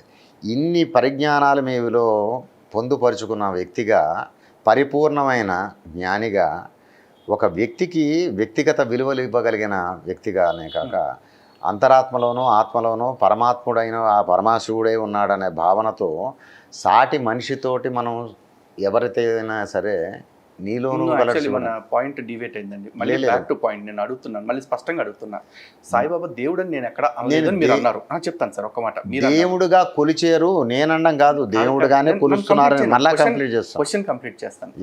సాయిబాబా దేవుడు అని నేను అనట్లేదు అన్నారు మీరు, అవునా? నేను అనడం కాదు, షిరిడీలో వచ్చిన దగ్గర నుంచి వాళ్ళు కోలిస్తే మీకేంది, ఆయన వాళ్ళు దేవుడు కాడని మీరు స్టేట్మెంట్ ఇచ్చారు కదా. అవును, మీరు ఆయన దేవుడు కాడు, హిందువులు పూజించాల్సిన అవసరం లేదని మీరు చెప్తున్నారు. ఇప్పుడు మీరు హిందువే, నేను హిందువే, నేను ఎవరి నచ్చిన వాళ్ళని నేను పూజించుకునే హక్కు అన్నది ఒక మీరు అన్నట్టుగా. మళ్ళీ కొంచెం డీవియేషన్కి వెళ్తే కనుక డిస్కషన్లో ఒక రాజ్యాంగం ఎవరినైనా ఆపిందా? ఒక హిందువు నేను అల్లాని నమ్ముకుంటానండి, నేను హిందువునే కానీ అల్లానే నాకు దేవుడు, మిగతా వాళ్ళు ఎవరు దేవుళ్ళు కాదు. మారారుగా, మతాలు మారుస్తూనే ఉన్నారుగా. నేను హిందువునే, అల్లానే. ఇదే హిందువులో మీరన్నది నేను మీతో ఈ విషయంలో యాక్సెప్ట్ చేస్తాను. నేను చెప్పేస్తాను. నేను చెప్తాను ఒక మాట. నా కళ్ళల్లో నాకు తెలుసున్న నా వ్యక్తులు, నాకున్న పరిజ్ఞానంలో, నా సర్కిల్లోనే కొంతమంది మీరన్న మన హిందువులే పని కట్టుకుని ఈ మధ్యకాలంలో ఇది ఒక ఫ్యాషన్ అయిపోయిందో తెలియదు, మరి దేనికి వెళ్తున్నారో అర్థం కాదు. బుర్ర చెడిపోయింది అనుకోవాలా, బుర్ర తిరిగింది అనుకోవాలా, బుద్ధి మారింది అనుకోవాలా? లేదు, నేను అన్నది ముస్లింల కింద మారిన వాడు సాయి భక్తుడు కాడు. మరి ఎందుకు కాడు? అక్కడ సాయి భక్తుడుగా లేడాడు. ముస్లిం కింద మారిన నా హిందూ ఫ్రెండ్ ఒకడు, వాడు కాపు అనుకుంటా నాకు తెలిసి కులంలో. కానీ ఈ మధ్యకాలంలో నేను ముస్లింగా కన్వర్ట్ అయ్యాను అన్నాడు. నేను షాక్ అయినా. Under what reason you have gone there? ఇక్కడ లేనిదో అక్కడ ఏదైనా ఉందనుకుని వెళ్ళావా, లేకపోతే ఎందుకు అన్నదే ఆలోచన వచ్చింది. మీరు అన్నట్టుగా వాడు హిందువుగానే ఉన్నప్పటికీ కూడా వాడు ఏ దేవుడు అన్నది సాయిబాబా గుడికి వెళ్ళడం కానీ అట్లాంటివి కూడా ఏం చేసిన పాపాన్ని కూడా పోలే. అది మీరు పాపంగా ట్రీట్ చేస్తారు కాబట్టి. ఏ గుడికి పోలేదు కాదు, మిగతా గుళ్ళన్నిటికి వెళ్ళాడు. వాడు సాయిబాబా గుడికి కూడా పోలేదు అనేది నేను స్పెసిఫై చేస్తున్నా. అంటే మీరు అన్నది వెంటనే ఏం తీసుకుంటారంటే, అంతే సాయిబాబా గుడికి వెళ్ళాడు కాబట్టి వీడు మళ్ళీ ముస్లిం కింద మారిపోయాడేమో అనే అవకాశం మీకు ఉంటుంది. అందుకని అది ఇవ్వదలుచుకోలేదు కాబట్టి నేను క్లియర్గా ఉన్నది యాజ్ ఈజ్ మీతో డిస్కస్ చేస్తున్నా. వాడు సాయిబాబా గుడికి ఏ రోజు రాలే, అన్ని గుళ్ళు తిరిగిన వాడే. కానీ వాడి కాన్సెప్ట్ ఏందో మాకు తెలియదు. కానీ సడన్గా I have converted as a Muslim అని చెప్పి పేరు పంపించాడు. రైట్. సో ఇక్కడ ఇట్లా మారడం అనేది క్రిస్టియన్స్ కింద ఎందుకు వెళ్తున్నారు? మన టాపిక్ ఎట్లా డైవర్ట్ అవుతుందో నేను చెప్తానండి. ఇక్కడ ఒక వ్యక్తి సాయిబాబా మతంలోకి మారితేనో, ఇస్లాంలోకి మారితేనో, క్రిస్టియానిటీలోకి మారితేనో నాకు అబ్జెక్షన్ లేదు. కానీ హిందుత్వంలో ఉంటూ నేను అల్లాని మొక్కుతానండి నా ఇష్టం అంటే నేను చెప్తాను, అల్లా అనేవాడు హిందూ దేవుడు కాదు. ఎవడన్నా హిందూ ధర్మంలో ఉంటూ నేను యెహోవాని పూజ చేసుకుంటానండి, నేను హిందూ దేవుళ్ళు ఎవరిని పూజ చేయను కానీ నేను హిందువునే అంటే ఒప్పుకోను. రైట్. అలాగే నేను సాయిబాబాని మొక్కుకుంటానంటే మొక్కో, కానీ నేను సాయిబాబా కాళ్ళ దగ్గర శివుని పెడతా, వినాయకుని పెడతా, విష్ణుమూర్తిని పెడతాను నేను, లేకపోతే వీళ్ళందరూ విగ్రహాలు కూడా తీసేసి సాయిని పూజ చేస్తాను కానీ నేను హిందువునే అంటే అది కూడా ఒప్పుకోను నేను. నువ్వు సాయి మతాన్ని పెట్టుకో, సాయిని తీసుకుని ఎక్కడైనా పెట్టుకో, నెత్తి మీద పెట్టుకుంటావు, జేబులో పెట్టుకుంటావు, ఇంకెక్కడైనా పెట్టుకుంటావు, పెట్టుకో, మంచి ప్రశ్న. నాకు అబ్జెక్షన్ లేదు. నేను అనేది ఏంటంటే హిందువుల్ని కన్ఫ్యూజ్ చేసేలాంటి స్థితి తేవద్దు. Right. ఏ విధంగా అయితే ఇప్పుడు హిందువులు దర్గాలో కూడా దేవుడు ఉన్నాడు అంటాడు. దర్గాలో దేవుడు ఉన్నాడు ఒక త్వరకోడే నమ్మట్లేదు. దర్గాలో ఉంది ఒక శవము, ఆ శవం ఎప్పుడో పాచిపోయి ఉంటుంది, దానికి ఎటువంటి మహిమలు ఉండవని వాళ్ళే చెప్పుకుంటున్నారు. అలాంటి శవాలను ఈరోజు తీసుకొచ్చేసి అలంపూర్లో పెట్టారు, వేములవాడలో పెట్టారు, పెద్ద దర్గా పక్కన పెట్టేశారు. ఇన్ని చేస్తున్నారు. ఇన్ని చోట్ల పెడుతూ ఉంటే మరి హిందువులు ఇందులో ఉన్న దేవుడు ఇందులో కూడా ఉన్నాడేమో అనుకుంటున్నారు. మాకు తెలంగాణలో అయితే కొన్ని చోట్ల ఈ పీర్ల పండుగ చేసుకునేటప్పుడు తురక దేవుడు ఒంటి మీదకి వచ్చాడని కూడా చెప్పుకుంటారు. అసలు అంతమంది దేవుళ్ళు ఉంటారా? అంతమంది దేవుళ్ళు ఉంటారా? ఉన్నది ఒక్కడే. ఆ ఒక్కడైన పరమాత్ముడు ఏకం సత్ విప్రా బహుదా వదంతి అని చెప్పేసి ఉన్న ఒకటే సత్యాన్ని మనం రకరకాల పేర్లతో పిలుచుకుంటున్నాం అని చెప్పేసి చెప్తాం. దీనికే కొంతమంది సాయి భక్తులు కూడా ఏమంటారు, అల్లా అంటే మీరు ముస్లిం దేవుడు అనుకోవద్దండి, భగవంతుడికి వాళ్ళు పెట్టుకున్న పేరు అంటారు. ఎలా అవుతుంది? భగవంతుడికి వాళ్ళు పెట్టుకున్న పేరు అల్లా కరెక్టే, కానీ ఆ అల్లా లక్షణాలు ఏంటి? నన్ను తప్ప వేరే వాళ్ళని పూజ చేస్తుంటే ఏసి పాడేయండి వాళ్ళని అని చెప్పేసి చెప్తున్నాడు. ఆ మతం ప్రకారం నేను ఒక కాఫిర్ని, నేను ఒక ముష్రిక్ని, ఆ మతంలోంచి నచ్చక ఎవడన్నా బయటకు వస్తే వాడు ఒక ముర్దాడు. వాళ్ళకి ఇన్ని పేర్లు పెట్టేసేస్తున్నారు. హిందుత్వంలో మంచివాళ్ళు చెడ్డవాళ్ళు అని తప్ప ఈ దేవుణ్ణి పూజించేవాడు ఇది, ఈ దేవుణ్ణి పూజించిన వాడు అది అని ఎక్కడైనా ఉందా?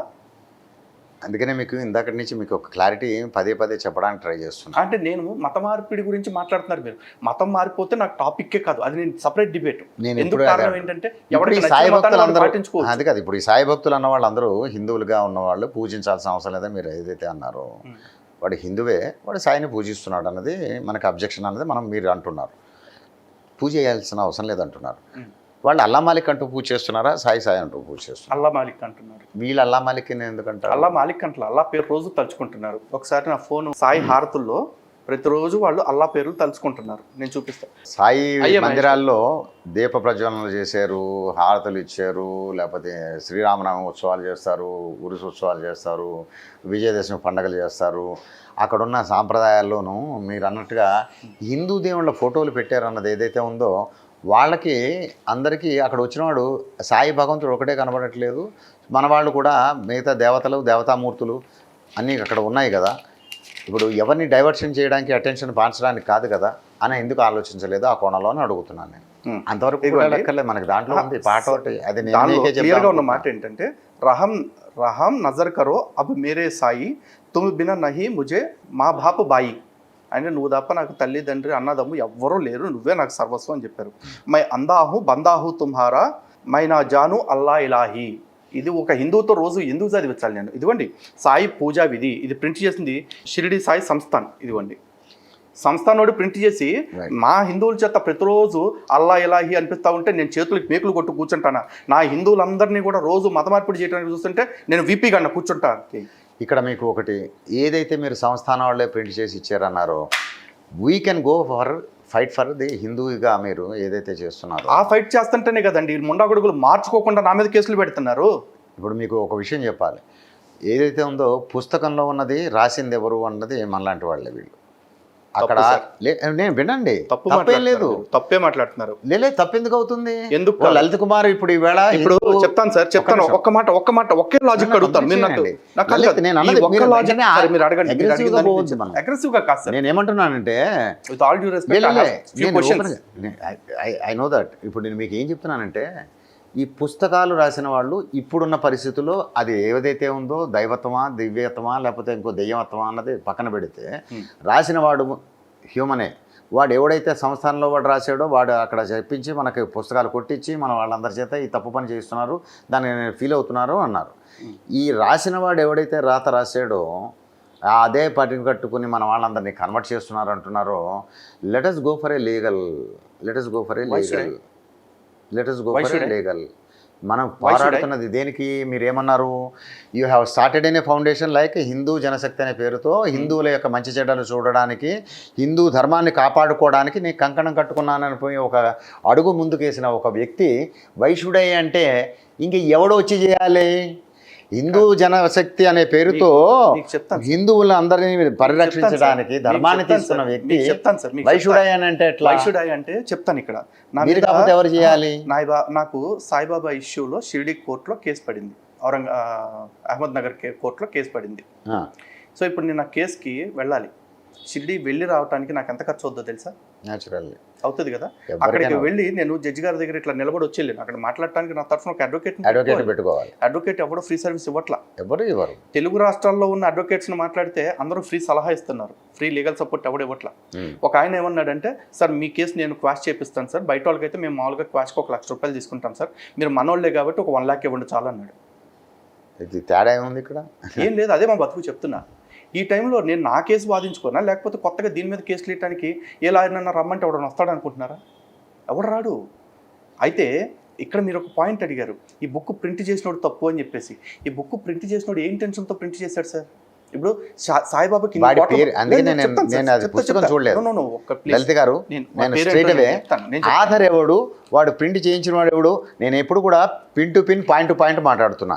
స్ట్రైట్ అవే ఎప్పుడైనా కొడితే కొట్టేయాలి. మీరు చెప్తాను సార్, నేను చెప్పమాట నన్ను కంప్లీట్ చేయనివ్వండి. ఇక్కడ చూడండి, printed by chairman Shirdi Sai Samsthan trust. పేరు ఎవరిది లేదు, చైర్మన్. దీదన్ చైర్మన్ ఎవరనేది నాకు తెలియదు. ఒక్క నిమిషం. రెండోది, ఇప్పుడు సాయిబాబాకి ఇన్ని కోట్ల మంది భక్తులు ఉన్నారని చెప్పుకుంటున్నారు కదా, ఇన్ని కోట్ల మంది సాయిబాబాని కళ్ళారా చూసి మారారా? సాయిబాబా పేరుతో జరుగుతున్న ప్రచారాలు చూసే మారారు. ఆ ప్రచారాల్లో ఇట్లాంటి పుస్తకాలే కదండి పనిచేసింది. మరి ఈ పుస్తకాల ద్వారానే మతం మారుతున్నప్పుడు సాయిని తప్పు పట్టొద్దు, రాసినోడిని తప్పు పట్టంటే రాసినోడి ఇంటెన్షన్ ఏంటి? సాయిబాబా భక్తుడిగా మార్చడమే కదా. సాయిబాబా భక్తుడిగా మార్చి షిరిడీకి డబ్బులు పట్టుకుపోవటమే కదా. ఆ తర్వాత హిందువుల్ని సాయిబాబా నుంచి అల్లాకు తను బానిసని అని పాటలు పాడించడమే కదా. ఇన్ని జరుగుతుంటే నన్ను మాట్లాడొద్దంటే నేను ఇంకా హిందూ సంస్థ పెట్టుకుని నేనేం చేయను సార్? నేను మీ ఆవేశమా ఆక్రోశమా అని నేను అనుకోను. మీ ఆ వేదన అన్నది ఏదైతే ఉందో, మీకు మీ భావన ఏదైతే ఉందో, మీరు తీసుకునే ఏదైతే స్టెప్ తీసుకుంటున్నారో, మీరు కొట్టాల్సింది ఏది? శిరస్సు. మనం పట్టుకోవాల్సింది మోకాళ్ళు. శక్తి లేదు సార్, లీగల్ గా పోలేదు నేను. మీరు కేసు పని చేయాలంటే ₹1,00,000 పైన ఖర్చు అవుద్ది. అది కూడా గెలుస్తానో లేదో తెలియదు, ఎందుకంటే వాడి దగ్గర 1,00,000 కోట్లు వస్తుంది ఈ టెంపుల్ వాడి దగ్గర. నేను అందుకని ఇందాక నుంచి మీకు ఒక మాట చాలా క్లారిటీగా చెప్తున్నా. వాళ్ళందరూ దేవుడని ఫిక్స్ అయిపోయి ఉన్న పరిస్థితిలో మనం దెయ్యం అని చెప్పడానికి మీరు ప్రయత్నించే ప్రయత్నంలో ఒక మనిషి గుండెల్లోకి వచ్చిన మార్పు అన్నది తేవాలంటే దాన్ని ఏ రకంగా తీసుకొస్తే అవుతుంది సార్? ఇప్పుడు మా ఇంటి పక్కన ఒకడు ఉన్నాడు సార్, ఏ రకంగా? రోజు తాగుతాడు, వాడు మందు తాగుతాడు. మారతాడా? ఆడు 100 మంది చెప్పినా మారట్లేదు. మారడు. 100 మంది చెప్పినా మారట్లేదు కాబట్టి పాప వాడికి చెప్పటం వేస్ట్ అని వదిలేస్తామా? అరే నా పొరుగోడు సార్, ఆడు మారటానికి నా వంతు ప్రయత్నం నేను చేస్తాను.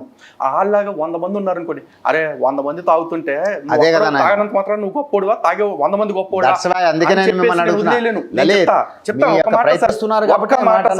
ఒక్క మాట. అలాగే ఆడు ఎవడో కల్కి భగవాన్ అని చెప్పి చిత్తూరులో ఒకడు ఉన్నాడు, పోరంబోగుడ డ్రగ్స్ అలవాటు చేసి అందరినీ ముంచేస్తా ఉన్నాడు. అట్లాంటి దొంగనా కొడుకులు చాలామంది స్వామీజీలుగా చలామణి అవుతూ ఈరోజు హిందువులను మోసం చేస్తున్నారు. వాళ్ళను కూడా మేము ఎక్స్పోజ్ చేస్తూనే ఉన్నాం. ఇప్పుడు వాళ్ళ ఎక్కువ మంది నమ్ముతున్నారు కదా, వాళ్ళ నువ్వెవడో బాధ పెట్టడానికి నన్ను అంటారా?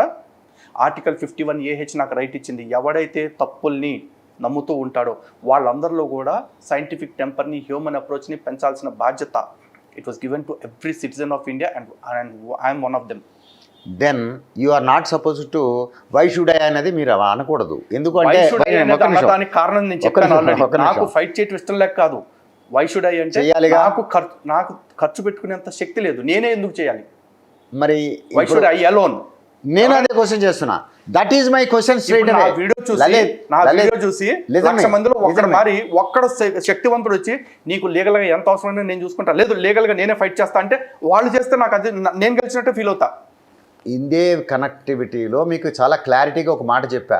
Once you have decided to do something. Question అడుగుతున్నాను సార్, ఈ రాతలు రాసి షిరిడి సాయి సంస్థాన్ ప్రచారం చేయడం తప్పంటారా ఒప్పంటారా? షిరిడి సంస్థానంలో మీరు అన్నది ఆ చైర్మన్ ఎవడు అన్నది ఓన్లీ చైర్మన్ ఉంది, అడ్రస్ ఎవరు తెలియట్లేదు. చైర్మన్స్ మారుతూ ఉంటారు, డిస్ట్రిక్ట్ ఎవరు కొత్త జడ్జి వస్తే వాడు మారుతూ ఉంటాడు. నేను అనేది ఈ పుస్తకంలో ఇలాంటి లాయి అనే మాటలు రాయటం కరెక్టా? నేనేమడుగుతున్నా, నేను మీకు అడ్వైస్ చేస్తున్నా. నాకు అడ్వైస్ వద్దు సార్, నాకు ఆన్సర్ ఇవ్వండి. ఇందాక ఎవరైనా సపోర్ట్ ఇస్తారా అది తర్వాత మాట్లాడదాం. అక్కడ ఏ సంవత్సరంలో సాయి దేవుడు అని నేనైతే అనట్లేదు అని మీరు అన్నారు. నేను దేవుడు అనట్లేదని. ఈ లాయి అంటూ కొలిచేవాడిని మీరు దేవుడు కాదంటున్నారు కదా. లాయి అంటున్న ప్రచారం ఏదైతే ఉందో ఇది సాయి సంస్థాన్ వాళ్ళు స్వయంగా చేయటం కరెక్టా తప్ప? ఇప్పుడు నేను అందుకనే మరొకసారి చెప్తాను, అది కన్వర్షన్ కోసం వాళ్ళు రాసిన అల్లా మాలిక్ అనేది అందరి చేసే ప్రయోజనం కూడా లేదు అప్పుడు. ఎందుకంటే మీరు స్ట్రైట్ అవే సమాధానం నేను తప్పుని ఇస్తున్నానండి. తప్పను ఒప్పను కూడా చెప్పలేకపోతున్నారు. ఏది ఎందుకు చెప్పట్లే? తప్పు ఇది అన్నది చెప్పండి. మీరు చేసింది తప్పు అన్నాను నేను ఇందాక. ఇది తప్ప ఒప్ప లాయి లాయి మీరు చేసింది తప్పనప్పుడు వాళ్ళు చేసింది తప్పని చెప్పడానికి చెప్పండి. అదే మాట, చేసేదేం లేదు. అదే స్టేట్మెంట్ తప్ప సంస్థానం వాళ్ళే ఇచ్చారంటే దానికి నేను ఒకటే చెప్పిన, తప్పు అని మీరే చెప్పినప్పుడు మనం ఒప్పుగా వెళ్ళడానికి లీగల్గా ప్రొసీడ్ అవ్వాలన్నదే నేను పని చెప్పాను. చేయండి. ఇప్పుడు మీరు ప్రాబ్లం ఏంటంటే ఇది ఆ టైంలో చైర్మన్ ఎవడో అంటున్నాడు. ఇప్పుడు చైర్మన్ మారాడు కదా, let them revoke this book. నేను అదే చెప్తుంటే ఇందాక. వెనక్కి తీసుకోమని చెప్పండి ఈ పుస్తకాన్ని. మేము ఇది పొరపాటును ప్రింట్ చేసాం. Legal issue again the same question raise. ఇప్పుడు లలిత గారు ఒకటి, రోడ్లో తలపెట్టిన తర్వాత రోకల పోటుకి వెలవరన్నది మనకి ఒక చిన్న సామెతే కానీ తలపెట్టలేదండి. రోకల బండట్టు కూర్చున్న తలకాయలు పగల కొట్టేస్తా ఒక్కొక్కటిది. హిందూ ధర్మం జోలికి వచ్చిన ఎవరినైనా తలబాగా కొట్టేస్తా. రైట్. అసలు సంస్థానం అనుకుంటుందా ఇంకా అంత 1,00,000 కోట్లు ఉన్నాడు కాదు, 1,00,00,000 కోట్లు ఆస్తున్నాడు రమ్మనండి. రైట్. ఇప్పుడు మీరు ఇంత మంచిగా ధైర్యంగా ధీమంతుడుగా మంచిగా ఒక మాట చెప్పారు, రోడ్లో నేను తలపెట్టడం కాదు రోకళ్ళతో తలపెడతానని మీరు అన్నారు. నేనేమంటున్నా అంటే రోడ్లు అక్కర్లేదు, బండలు అక్కర్లేదు, మీకున్న తెలివితేటలకి మీ జ్ఞానానికి మీరు అన్నది ఏదైతే ఉందో నేను పాటిస్తున్నాను, నేను పోరాడుతున్నా, నా పక్కింటి ఎలా వదిలేస్తానని అడిగిన మనిషి ఇంత భయంకరమైన ఇష్యూని ఎందుకు వదిలేయాలి? నేను వదలట్లేదండి, నేను ఫైట్ చేస్తున్నా. అయితే నేను చెప్తాను ఎందుకు వదిలేయాలి. అదే మొదలెట్టారు కదా. కాదు మొదలు పెట్టారు కదా. నా ధైర్యం ఎక్కడ తెలుస్తుంది అంటే నా ధైర్యంలో ఉన్న నిజాయితీకి కారణం ఏంటి అంటే వీళ్ళు చేసిన తప్పులే. ఇక్కడ షిరిడి సాయి సంస్థానం ఇప్పుడు 100 మందికి డబ్బులు ఇచ్చేసి 100 మందిని రెడీ చేసి నా మీద ట్రోలింగ్ చేయించవచ్చు. లేదు నేను షిరిడీకి పోలీస్ స్టేషన్కి వెళ్ళినప్పుడు, కోర్టుకి వెళ్ళినప్పుడు ఒక 100 మంది మనుషులు పెట్టేసి నా మీద అటాక్ చేయించవచ్చు. ఎన్ని చేస్తారని తెలిసినా, ఏం జరుగుద్దని తెలిసినా నేను నమ్మిన నిజాన్ని మాత్రమే చెప్తున్నా. ఈ రోజు దాకా నేను సాయిబాబాని బే అని, బాడుకో అని, బద్మాష్ అని తిట్టలేదు. సాయి భక్తుల్ని ఎక్కడా కూడా ఈ మాటలు నేను వాడలేదు. ఎందుకు వాడలేదంటే నా దగ్గర నిజాయితీ ఉంది, నా దగ్గర సబ్జెక్ట్ ఉంది. కానీ సబ్జెక్టు లేని చండాలులు కొంతమంది నా మీదకి వచ్చేసి వితండవాదంతో చేస్తూ, నా గురించి తప్పుడు మాటలు మాట్లాడుతూ, ఈ ప్రవచనకర్త చెప్పాడు, ఈ స్వామీజీ చెప్పాడు అంటూ దిక్కుమాల వీడియోలు చూపిస్తున్నారు. ప్రవచనకర్తలు చెప్పే ప్రతి విషయాన్ని నేను ప్రమాణంగా తీసుకుని పాటిస్తానా? ఒకడు అన్నాడు రాముడు ఆత్మహత్య చేసుకున్నాడు, నదిలో దూకన్నాడు. ఆయన చెప్పింది నేను పట్టించుకుంటానా? నేను అందరికీ రాముడు ఆత్మహత్య చేసుకుని చచ్చిపోయాడు అంటే అంటానా? విష్ణుమూర్తిని దరిద్ర నారాయణుడు అని చెప్పేసి అన్నాడు. విష్ణుమూర్తి మంచోడు కాదు కాబట్టి, లేకపోతే అడుగు తినేవాడు కాబట్టి దరిద్ర నారాయణుడు అని చెప్పేసి నేను ఆయనతో పాటు అంటానా? అన్న కదా. అలాగే ఇంకొకటి అంటాడు రామశబ్దంలో ఏముందండి, తిరగెత్తే మరా, పిండి మరా, బొక్తు మరా అంటాడు. ఆడికట్ట కనిపించింది, నాకట్ట కనపట్ల. నాకు రామశబ్దం అంటే రమయంతే అయితే రామ, నాకు ఆ నామాన్ని తలుచుకుంటే కూడా విపరీతమైన పులకింతలు వస్తాయి, తన్మయత్వం వచ్చేస్తుంది రామనామం తలుచుకుంటే. అలాంటి రామనామాన్ని తీసుకెళ్ళి అడ్డమైనోడి పేరు పక్కన తగిలిస్తానంటే దట్స్ వాట్. మీకు ఇందాక నుంచి మీరు అబ్జెక్షన్స్ ఏవైతే రేజ్ చేస్తున్నారో that has to be go in a proper manner. ఇప్పుడు మీరంతా మిమ్మల్ని నేను తప్పు పట్టడానికి రాలా. ఇన్స్టెడ్ ఆఫ్ గైడింగ్ మీ, నేను let us come to a logical conclusion. నేను ఏమంటున్నా, ఇప్పటికి కూడా మీరు దేవుడా కాదా, నేను పూజించాలా పూజించదా అని మీకు నేను ఇది ఇవ్వడానికి రాలా. ఇంతమంది మనోభావాలు మేము వచ్చారు మీరు చెప్పండి. పోనీ నేను ఒకటి ఈ డిబేట్ ద్వారా, ఇప్పుడు డిస్కషన్ ద్వారా ఏం తెలుద్దామని వచ్చారు మీరు చెప్పండి. మళ్ళా చెప్తున్నా, 3 పాయింట్లు మీరు నన్ను అడిగారు, 3 పాయింట్ల మీద మాట్లాడడానికి వస్తానన్నాను. సాయి దేవుడు కాదు అన్నారు, సాయి దేవుడు అని ఎలా అనిపించుకున్నాడు అన్నది చెప్పడానికి వస్తాను. ఒక టాపిక్ నెక్స్ట్ ఎపిసోడ్ కావాలంటే చేద్దాం. ఇప్పుడు సాయి దేవుడు అనేది ఎట్లా కంక్లూడ్ చేస్తారు చెప్పండి. ఇప్పుడు ఆల్రెడీ కంక్లూజన్ ఇందాక నుంచి చెప్తూనే ఉన్నాను. మీరు వాళ్ళందరూ ఏదైతే సినిమాలో రామ్ ని సురేష్ ఒక క్వశ్చన్ అడిగితే రాము హెన్స్ ప్రూవ్డ్ అంటాడు, అట్లా అయిపోయిద్దా? ఏం కంక్లూజన్ ఇచ్చారు లాజికల్ గా? గ్రంథ ప్రమాణం చూపించారా? ఇప్పుడు ప్రమాణం అనేది ఇందాక ఏం చెప్పాను మీకు, మీరు ఏంటంటే ఇప్పుడే ఒక 2 నామాలు మనం ఉచ్చరిస్తే ఒళ్ళు పులకరించే పరిస్థితి ఉందని, వాళ్ళు తాదాత్మ్యతతో భక్తితో భావంతో ఉన్న వాళ్ళకి అది వస్తుంది అన్నది ఎంత నిజమో. వాళ్ళందరూ ఆయన భగవంతుడిగా కొలుస్తున్నారు, భగవంతుడే అనే రూపంలో అనుకుంటున్నారు. గురువు కూడా ఒక మంచి ప్లేస్ ఇచ్చిన చోట దేవునిలో చూడమన్నారు కాబట్టి అదే బేసిస్లో ఆయన దేవుడి కింద కొలవబడుతున్నాడు అని చెప్పిన. ఈ ఇందాక అందులో మీరు ఏం చెప్పారు, ఆయన దేవుడుగా మీరు హిందువులు పూజించొద్దు అన్నారు. గాంధీకి వాడు గుడి కట్టాడు ఇక్కడ చిట్యాల దగ్గర. గుడికి పూజ జరగదు కదా, జరగదు కదా. ఎందుకని? గాంధీకి ప్రాపర్ గా మార్కెటింగ్ చేస్తే చెప్తాను సార్. ఇప్పుడు ఆ గాంధీ గుడి తరఫున పాంప్లెట్లు ప్రింట్ చేసి, పుస్తకాలు ప్రింట్ చేసి, గాంధీ వ్రతాలను కొంతమందితో వీడియోలు చేపించేసి, వాళ్ళతో టెస్టిమోనీలు చేపిస్తే కొన్నాళ్ళకి గాంధీని కూడా దేవుడిని నమ్మి గాడిదలు తయారవుతారు. అందుకనే ఇప్పుడు గాంధీ దేవుడు అవుతాడా? మీరు ఇప్పుడే చెప్పారు. గ్రంథ ప్రమాణం ఏమిటి? ఆ ప్రమాణాలు ప్రమాణం కురితే కార్య వ్యవస్థితాః. ఇందాక మీరు అన్నారు సాయిబాబా గుళ్ళు అన్ని హిందూ ఆచారాలు జరుగుతున్నాయి అని చెప్పేసి. ఈరోజు చర్చిల్లో కూడా అభిషేకాలు జరుగుతున్నాయి, అష్టోత్తరాలు జరుగుతున్నాయి. ఇప్పుడు ఆ చర్చలు అన్ని పెట్టేశారు, హారతులు లడ్డూలు పంచుకుంటున్నారు, పులిహారలు చేసుకుంటున్నారు. ఇప్పుడు ఆ చర్చలన్నింటినీ కూడా హిందూ దేవాలయాలు అంటానా? నేను అనలే, నేను ఇప్పటికీ అదే మీరు చెప్తున్నా. సాయిబాబా ఆలయాల్లో అన్ని ఇవి నడుస్తున్నాయి అన్నారు, అదే చర్చిల్లో కూడా అనుకుంటా. నడుస్తున్నాయి సార్. సార్ నేను చెప్పేది అదే, మీరు లాజికల్గా మాట్లాడుతున్నారు, నా కంక్లూజన్ రాలేదంటున్నారు, మీరు అందుకోవట్లేదు. నేను ఇందాక చెప్పేది ఇదే, మీకు ఇందాక నుంచి చెప్పేది సర్వం శివమయం సుందరం, శివుడే ప్రతి చోట ఉన్నది శివుడే. ఆ శివుడు అన్నవాడిది ఇప్పుడు ఆచారం అనేది మీరు అన్నట్టుగా క్రిస్టియన్స్లో వాళ్ళు ఎందుకు ఆచరించారు, మీరు అన్న ఈయన ముస్లిం అయితే ఇది ఎందుకు చేస్తారు? సర్వం శివమయం జగత్ కాబట్టి చర్చిల్లోకి వెళ్ళే శిలువలో కూడా శివుడినే చూడమని చెప్పండి. ఎవరు వెళ్ళిన వాళ్ళు ఎవరు ఏమని వెళ్ళి చూస్తున్నారు? హిందువుల్ని అక్కడ యేసుని చూడడానికి వెళ్ళారా వాళ్ళు, లేకపోతే శివుడు ఉన్నాడని వెళ్ళారా? హిందువుల్ని రోజు చర్చిలకు వెళ్ళండి, ఇక్కడ నేను అది చర్చిలో చెప్పట్లే. కాదు సార్, ఇక్కడ చర్చిలో ఉన్న శిలువలో కూడా మా శివుడే ఉన్నాడు కాబట్టి మేము రోజు వచ్చి ఇక్కడ అభిషేకం కూడా చేసుకుంటాం చెప్పండి హిందువులకు. కనీసం అట్టాన్న ఈ దరిద్రాన్ని వదిలిస్తాం మేము. నేనేమంటున్నా, నువ్వు ఎవరైతే మతం మార్చుకుని వెళ్తున్నావో, నువ్వు ఏం ఆపేక్షించి వెళ్ళావో, ఏం అభిలషించి వెళ్ళావో అక్కడ వెళ్ళాడు. వెళ్ళిన వాడికి అక్కడ ఎవడు కనబడతాడు? మతం మారిపోయింది. ఇప్పుడు అక్కడికి వెళ్ళిన వాడు ఏమని వెళ్ళాడు? ఏసే దేవుడు అనుకుని వెళ్ళిన వాడే కదా, కనబట్టే వెళ్ళిన వాడు. వాడి గురించి మాట్లాడలేదు. లేదు నేను అదే అంటుంటా, మీరు దేవుడు అనుకోమనండి సార్. నేను ఏమంటున్నా, మరి అప్పుడు ఆవిడకి శివుడు ఎలా కనిపిస్తాడు? వాడిని చూడమని ఎవరు చెప్పారు? వాడి ఇప్పుడు మనకి అభిషేకాలు మొదలెట్టారు. సర్వం శివమయం జగత్ అని హిందువులు అనుకుంటారు అన్నారు కాబట్టి ప్రతి హిందువుని కూడా అనుకోవడం ఏంది, ఉన్నదే శివుడు అంటున్నాను నేను. వినండి సార్, నేను ప్రతి హిందువుని కూడా ప్రతి ఆదివారం లేకపోతే సోమవారం నాడు, ఆదివారం వాళ్ళు ప్రార్థన చేసుకుంటారు కాబట్టి వదిలేసి సోమవారం హిందువులందరినీ చర్చిలకు వెళ్ళి శివలింగానికి శివాస్తోత్రం చదువుతూ అభిషేకాలు చేయమని చెప్పండి. నేను అనేది మళ్ళీ మీకు అదే చెప్తాను, నన్ను చెప్పమంటున్నారు కానీ మీరు ఏమంటున్నానో మీరు సరిగా అర్థం చేసుకోవట్లేదు. అంటే సర్వం శివమయం జగత్ అన్నంత మాత్రాన శివుణ్ణి ఎక్కడెక్కడ చూడాలో అక్కడక్కడే చూడాలి, ఎక్కడ పడితే అక్కడ చూడాల్సిన అవసరం లేదు. అంతప్పుడు నేను అదే చెప్తున్నా, వాళ్ళు హిందూ ధర్మాలు ఆచరిస్తున్నాం అన్నంత మాత్రాన్ని అవి కావు కదా, శివాలయాలు కావు కదా, అక్కడ అభిషేకం చేయమని ఎలా అడుగుతున్నారు? అలాగే ఇప్పుడు సాయిబాబా స్తంభం పెట్టారు, అభిషేకాలు వాళ్ళు దీపాలు వెలిగిస్తున్నారంటే సాయిబాబా విగ్రహం పెట్టుకుని ఆ చుట్టుపక్కల హిందూ విగ్రహాలు పెట్టినంత మాత్రాన హిందూ దేవాలయాలు ఎట్టయితే ఆ దర్గాలే అవుతాయి. నేను మీకు అదే మళ్ళీ చెప్తున్నా, ఇందాక నుంచి చెప్పిన పాయింట్లో మీరు అది కూడా నేను ఇందాక చెప్పా, ఆయనే దేవుడు అనుకుని చెప్పుకున్నా, ఆయనే దేవుళ్ళ అని అనుకుని పూజ చేసుకుంటున్నా, మన దేవతా విగ్రహాలు మన దేవుడు ఫోటోలు అవన్నీ కూడా అందులో ఉన్నాయి. అక్కడ జరిగేవన్నీ కూడా ఈ అగరబత్తులు వెలిగించుడో, దీపాలు వెలిగించుడో, హారతులు ఇచ్చుడో, ఇవన్నీ మన ధర్మశాస్త్ర ప్రకారంగా ఏదో వైదిక ధర్మాన్ని ఆచరించి చేస్తున్నట్టుగా చూపించినప్పుడు అక్కడ ఉన్నవాళ్ళు అల్లా మాలిక్ అనే మాట అన్నది మాట్లాడరు, సాయి అని అంటున్నారు కానీ అల్లా మాలిక్ అంటే మీరు బుక్ చూపించారు.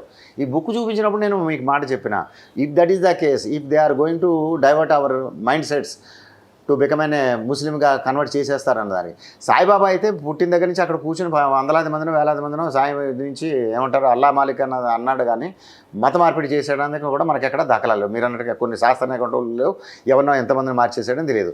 నెక్స్ట్ ఏంటంటే అక్కడ జరిగింది ఏదైతే ఉందో పూజా కార్యక్రమాల్లో ఈ పుస్తకం ప్రింట్ చేసిన వాళ్ళు ఎవరో, వీడి ఇంటెన్షన్ ఏదో వీడిలో ఉంది లొసుగు అన్నది నేను అసలు మీరు మోటివేషనల్ స్పీకర్ సార్, మీ స్థాయికి తగ్గ మాటలు మాట్లాడితే నేను సంతోషంగా ఫీల్ అవుతాను. కారణం ఏంటి అంటే ఈరోజు పృథ్వీరాజ్ చౌహాన్ 17 సార్లు గజనీని ఓడించాడు కదా, 18వ సారి ఎందుకు ఓడిపోయాడు? జయచంద్ అనే ఇంకొక ద్రోహి వల్ల. ఆ జయచంద్ని వాళ్ళు ఇస్లాంలోకి మార్చలేదు సార్, వీడికి వ్యతిరేకంగా మార్చారు, పృథ్వీరాజ్ చౌహాన్కి వ్యతిరేకంగా మార్చారు, అంతే జరిగింది. ఇప్పుడు ఈ సాయి భక్తులు అందరూ కూడా ఇస్లాంలోకి మారిపోవసరంలా, హిందుత్వవాదులుగా కాకుండా ఉండిపోయి హిందుత్వం కోసం ఫైట్ చేయని వాళ్ళ కింద మిగిలిపోతే చాలు, వాళ్ళకి సగం గెలిచిపోయినట్టు. మా ప్రాబ్లం అది కదా, అసలు క్రక్స్ వదిలేస్తున్నారు మీరు. వీళ్ళందరూ మారిపోతారు, మళ్ళీ అదే మాట్లాడుతున్నారు, మారిపోతారని మాట్లాడుతారు. వీళ్ళు హిందుత్వం కోసం ఫైట్ చేయడం మానేసి అన్ని మతాలు సమానం అనుకుంటే మిగతా 2 మతాలు మా మీద మిగిలిన వాళ్ళ మీద దాడి చేసి ఈజీగా మార్చేస్తాయి. అసలు ఇప్పటికే ఆల్రెడీ హిందువులుగా మనకు ఉన్నవాళ్ళం, ఒక క్రిస్టియానిటీ అనేది ఒకటి సెపరేట్ చేసేసుకున్నాం, ముస్లిం అనేది సెపరేట్ చేసుకున్నాం. ఇప్పుడు ఇంటిగ్రిటీ అన్న దాంట్లో ఏంటంటే ప్రతి ఒక్కళ్ళని మనకి అందులో చూడాలి అంటే శివుడిని అందరూ కనపడరు. Help with this integrity, I don't need any more. నాకు సనాతన ధర్మం కావాలి, సనాతన ధర్మం ఉంటేనే సమస్త లోకం బాగుంటుంది. సనాతన ధర్మాన్ని కాపాడుకునే బాధ్యత కొద్దిమంది ఎత్తుకున్నాం. ఎందుకంటే మిగతా వాళ్ళందరికీ కూడా సర్వమత సమానత్వం అనే సింగిల్ మేడం ఒకటి ఏడ్చింది, మేము ఆ మేడం వాయించట్లేదు సార్. ఇప్పుడు మాలాంటి వాళ్ళను కూడా ఈ సనాతన ధర్మ పరిరక్షణ అవసరమే లేదు అంటూ తప్పుడు ప్రచారాలు చేసి ఈ సాయి భక్తులు అందరూ కూడా వాళ్ళని సెక్యులర్లుగా మార్చేస్తున్నారు. ఇంకా మన ధర్మాన్ని కాపాడటానికి, మన ధర్మం కోసం పోరాడటానికి మిగిలేదు ఎవరు? మీరు చెప్పండి. పోనీ సెక్యులరిజం అనే మాట మంచిగా బాగానే వాడారు. ఇప్పుడు ఇది ఎంత జరుగుతుంది, ఎక్కడ వస్తుంది మనకి సెక్యులరిజం అనే దాన్ని ఎందుకు ఎవరు డెవలప్ చేశారు? దానికే అంటున్నా, నేను దానికే వస్తున్నా. సాయి మతం వల్ల జరిగే దుష్ప్రచారాలు నేను చెప్తున్నా. లాజికల్ గా వచ్చేపాటికి ఎండ్ ఆఫ్ ది టైం నాకు మీరు ఒకటే చెప్తున్నారు, ఓకే అంటున్నారు నేను అని ప్రతి మాటకి. కానీ దాన్ని ఒక స్టేట్మెంట్ లాగా ఇవ్వమంటే మాత్రం బహుశా మీ ఎక్స్పీరియన్స్ వల్ల లేకపోతే మీ అనుభవం వల్ల నాలాంటి చిన్నవాడి ముందు ఒప్పుకోవటానికి అహంకారం అడ్డొస్తుందో లేదో నాకు తెలియదు నా కానీ దగ్గర ఇక్కడ మీరు దాన్ని అహంకారం ఒప్పుకోవట్లేదు. ఉండదు. నాకు మమకారంతో మీరు అనే ప్రతి మాట నేను అనే మాటని కరెక్ట్ అంటున్నారు, కానీ చివరికి స్టేట్మెంట్గా మాత్రం ఇవ్వలేకపోతున్నారు. నేను స్టేట్మెంట్ ఏమని ఇచ్చానంటే మీకు ఒకటే చెప్పా, ఒకళ్ళ మనోభావాల్లో వాళ్ళు భక్తుడిగా ఉన్నవాడికి భగవంతుడు అన్న రూపంలో కనబరిచింది, దేవుడు కాదన్నది వీళ్ళు పూజించద్దని మీరు చెప్పారు కదా. వాళ్ళు పూజ చేసేది దేవుడుగానే ఎప్పటికీ వాళ్ళు పూజ చేసుకుంటూనే ఉంటారు, వాళ్ళల్లో మార్పు రాదు. రాదని మీరు ఎట్లా చెప్తారు సార్? ఈ సాయి విషయంలో చాలా మందిలో మార్పు వచ్చింది. అలాగే ఒక నిమిషం. తాగుబోతుల విషయంలో మీరు ఎలా చెప్తారని అంటారు, నన్ను చెప్పమంటారు, మళ్ళీ మీరు ఎలా చెప్తారంటే ఎట్లా? సరే, కంప్లీట్ ఇప్పుడు మీరు ఇందాక ఒక మాట చెప్పారు, ఇలాగ అందరూ కూడా సెక్యులరిజం పేరుతో ఇలా అందరూ కలిసి సర్వమతాలు సమానత్వం అంటూ వెళ్ళిపోతే హిందువుల గురించి కొట్లాడే వాళ్ళు లేరని మీరు ఎలా కంక్లూడ్లోకి వచ్చేసారు? ఈవేళ ఎందుకు మీరు అట్లా ఎందుకు భావిస్తున్నారు? ఎంతమంది సాయి భక్తులు రాముడిని దూషించినప్పుడు కేసులు పెట్టారు? సాయిబాబాని మేము దూషించకపోయినా మా మీద కేసులు పెట్టారు కదా.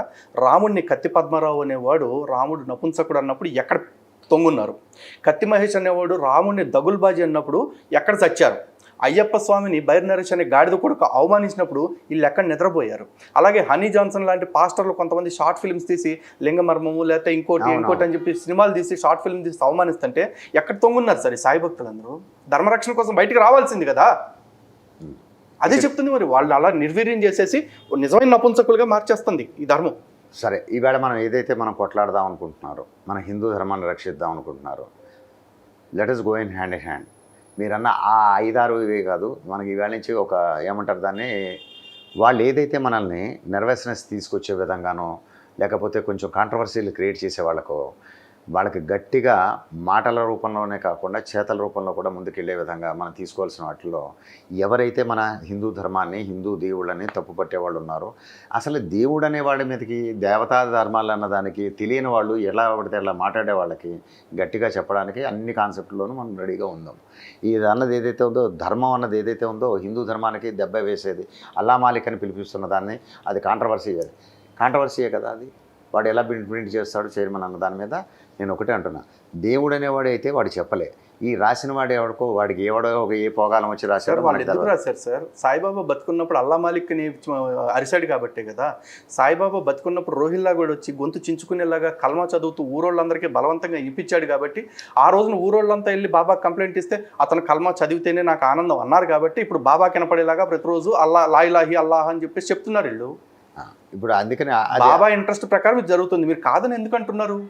బాబా వీళ్ళకి రాసి ఇమ్మని చెప్పి వీడికి చెప్పలేదన్నాను నేను. పోనీ బాబా ఇప్పుడు నా విగ్రహం ప్రతిష్ఠ చేయమని చెప్పాడా? బాబా 1918లో చచ్చిపోతే 1954లో విగ్రహం పెట్టారు. రైట్, ఇదే పాయింటే నేను ఇందాక నుంచి నాకు మంచి టైం ఇచ్చారు. ఒక్క నిమిషం, ఎక్కడా కూడా భగవంతుడు నన్ను పూజించమని కానీ నాకు ఇది చెయ్యండి కానీ నా విగ్రహాలు పెట్టమని కానీ ఎక్కడ మనకి చెప్పరు. మేము కూడా అదే చెప్తున్నాం సార్. ఆయన అడుగుకోలేదు మీకెందుకు ఈ కర్మ, ఆ మార్గాన్ని వదిలిపెట్టేయండి, మన మనసులో ఉన్నది చెప్తున్నా. చెప్పింది మూర్తి అన్నాను చూసారా, అది ఏం మూర్తి అంటే మనకి ఐడియల్ అనేది. ఇప్పుడు శివుడికి రూపమే లేదు అని అంటే శివుని ఎలా కొలుస్తాం? ఆయన ఎలా ఉంటాడో తెలియదు, శక్తి స్వరూపం వెలుగే అని అనుకుంటాను. కానీ లింగ రూపంలో అదే ఉంది, అదే చెప్తాడు. అందుకనే అది లింగం వచ్చింది. హనీ జాన్సన్ గారు వాగిన వెర్రిబాహువులకి దానికి కూడా కౌంటర్కి ఇవ్వడానికి మనకి దగ్గర ఉన్నాయి. ఇక్కడ ఏమంటున్నా అంటే ఒక రూపం అనేది లేకుండా ఇవాళ లలిత్ కుమార్ అనే వ్యక్తులు ఎంతమంది ఉండరు? చాలామంది ఉన్నారు లలిత్ కుమార్లు. లలిత్ కుమార్ కంటూ ఒక ఐడెంటిటీకి ఇచ్చిన రూపం అన్నది ఒకటి ఉంటుంది, ఒక ఏవో మోల్స్ అంటే పుట్టుమచ్చలోనో లేకపోతే ఒక హిందూ జనశక్తి వ్యవస్థాపకుడను ఏదో ఒక ఐడెంటిటీ అన్నది, ఒక ట్యాగ్ లైన్ అన్నది అక్కడ ఉంటే లలిత్ కుమార్ అంటే ఈయనే అన్నది మనకు కన్ఫర్మేషన్ వస్తుంది. సో లైక్ వైజ్ ప్రతి చోట ప్రతి భగవంతుడు అనేవాళ్ళు ఎవరైతే రాముడు అన్నారో, కృష్ణుడు అన్నారో, ఆంజనేయుడు అన్నారో, లేకపోతే దుర్గ అన్నారో, అమ్మవారు అన్నారో, ఇవన్నిటికీ మనకు రూపాలు అనేది మనం పెట్టుకుని మనం ఎక్స్క్లూజివ్గా దేవతా రూపాల మీద సపరేట్ ఇంటర్వ్యూకో డిబేట్కో మనం ప్లాన్ చేసుకుందాం. మనం చేస్తున్నది ఇదే. నేను గ్రంథాల ఆధారంగానే ప్రతి దాని గురించి మాట్లాడటానికి సిద్ధంగా వాళ్ళు ఆ రూపాన్ని వాళ్ళు తయారు చేసి పెట్టేసుకున్నారు. ఒక క్రిస్టియన్ ముస్లిం అడిగితే ఖచ్చితంగా నీ గ్రంథం పట్టుకొస్తే నా గ్రంథం పట్టుకొస్తే రెండింటి గురించి మాట్లాడదాం అంట. ఇక్కడ ఫార్చునేట్లీ మీరు హిందువే కాబట్టి మనం మంచి డిబేట్ దాని గురించి చేద్దాం. But let us come to a conclusion. If Saibaba God or not, ఈ Saibaba Dattatreya incarnation or not? అది 3 అన్న ప్రశ్నలు ఫస్ట్ దే మొదటి, నెక్స్ట్ మళ్ళీ 2, 3 అన్నది మళ్ళీ తర్వాత చేద్దాం. సాయిబాబా దేవుడా కాదా అనే దానికి ఇప్పుడు దాకా నేను చెప్పిన పాయింట్లని ఖండిస్తూ మీరు ఇచ్చే లాజికల్ కన్క్లూజన్ ఏంటో చెప్పండి. Better we have to close. Right, Saibaba అనేవాడు దేవుడు అనేది చెప్పడానికి వచ్చానని చెప్పాను ఇందాక. ఎలా? ఇప్పుడు మీకు కాదు అనే మీ మనోభావం మీకు ఎలా చెప్పారో, నాకు జరిగిన మంచి కనో లేకపోతే నా నమ్మకానికోనో ఆయన దేవుడే. ఇక్కడ విశ్వాసం ఉన్న కాడ చర్చకు తావులేదండి. ఎందుకంటే మీకు ఒక విశ్వాసం ఉంది, సిగరెట్ తాగటం వల్ల నాకు ఏదో ప్రయోజనం కలుగుతుంది అని చెప్పేసి. ప్రపంచం అంతటికీ సిగరెట్ తాగటం వల్ల ఆరోగ్యం చెడిపోతుంది, క్యాన్సర్ వస్తుంది అనేది నిజం. కానీ మీకు సిగరెట్ వల్ల ఏదో బెనిఫిట్ జరుగుతుంది అని మీరు అన్నారనుకోండి, దానికి చర్చ లేదు. నేనే కాల్చుకుంటాను కానీ మిమ్మల్ని కాల్చమని చెప్పలేదు. కర్మ ఏంటంటే ఇక్కడ పూజ చేయకండి అని మీరు కర్మ చెప్తున్నారు. కర్మ ఏంటంటే ఇక్కడ మీకు ఒక విషయం చెప్పాలి సార్. ఈ బుక్స్ ఎన్ని ప్రింట్ చేశారో తెలుసా? ఇది 2008లో 50,000 కాపీలు ప్రింట్ చేశారు. ఎందుకు ప్రింట్ చేశారు అంటే ఒక 50,000 మందికి సాయిబాబాని పరిచయం చేయాలనే కదా. మరి మీ సిగరెట్ అలవాట్లాగా ఇది లేదండి, ప్రతి ఒక్కడికి అలవాటు చేయడం కోసం. 2008లో 50,000 చేస్తే అలా ప్రతి సంవత్సరం ఒక 50,000 ప్రింట్ చేస్తే ఇప్పుడు దాకా ఎన్ని పుస్తకాలు ప్రింట్ చేస్తుంటారు ఒక్క తెలుగులోనే? మిగతా భాషల్లో ఎన్ని ప్రింట్ చేస్తుంటారు? వాళ్ళకి ఎటువంటి ఎక్స్పాన్షన్ ఇంట్రెస్ట్, ఎటువంటి మార్కెటింగ్ ఇంట్రెస్ట్ లేకపోతే ఎందుకని బుక్స్ ప్రింట్ చేస్తున్నారు? మీరు దీన్ని ఎట్లా కంపేర్ చేస్తున్నారు? నా దగ్గరికి రావట్లేదు అని ప్రతిరోజు సాయిబాబా బళ్ళు వేసుకుని నా దగ్గరికి వస్తున్నారు, ప్రతిరోజు సాయిబాబా మహిమల పేరుతో ప్రచారం చేస్తూ ఉన్నారు.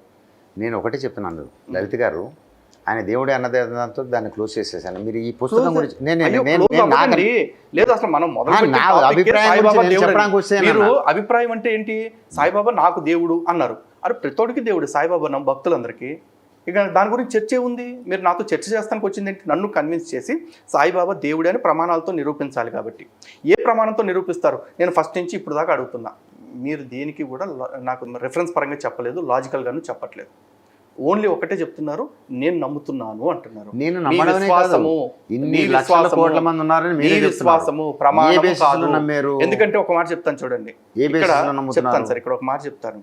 దుర్యోధనుడు ఒక మాట చెప్తాడు, అరే నాయన నువ్వు యదపనులు చేస్తున్నావు అంటే, జానామి ధర్మం నచమే ప్రవృత్తి, జానామి అధర్మం నచమే నివృత్తి అని చెప్పేసి అంటాడు. నాకు ధర్మం ఏంటో తెలుసు కానీ నాకు అది చేయాలనిపించట్లేదు, నాకు అధర్మం అంటే ఏంటో తెలుసు కానీ నాకు ఎందుకు దాన్నే చేయాలనిపిస్తుంది అని చెప్పి అన్నాడు. వాడి మనోభావం అది అట్లాగుంది. ఇంకా అక్కడ చర్చ ఏముంటుంది? అక్కడ చర్చనే కాదు, వాడి పేరులోనే ఉంది దుర్యోధనుడు అన్నవాడు.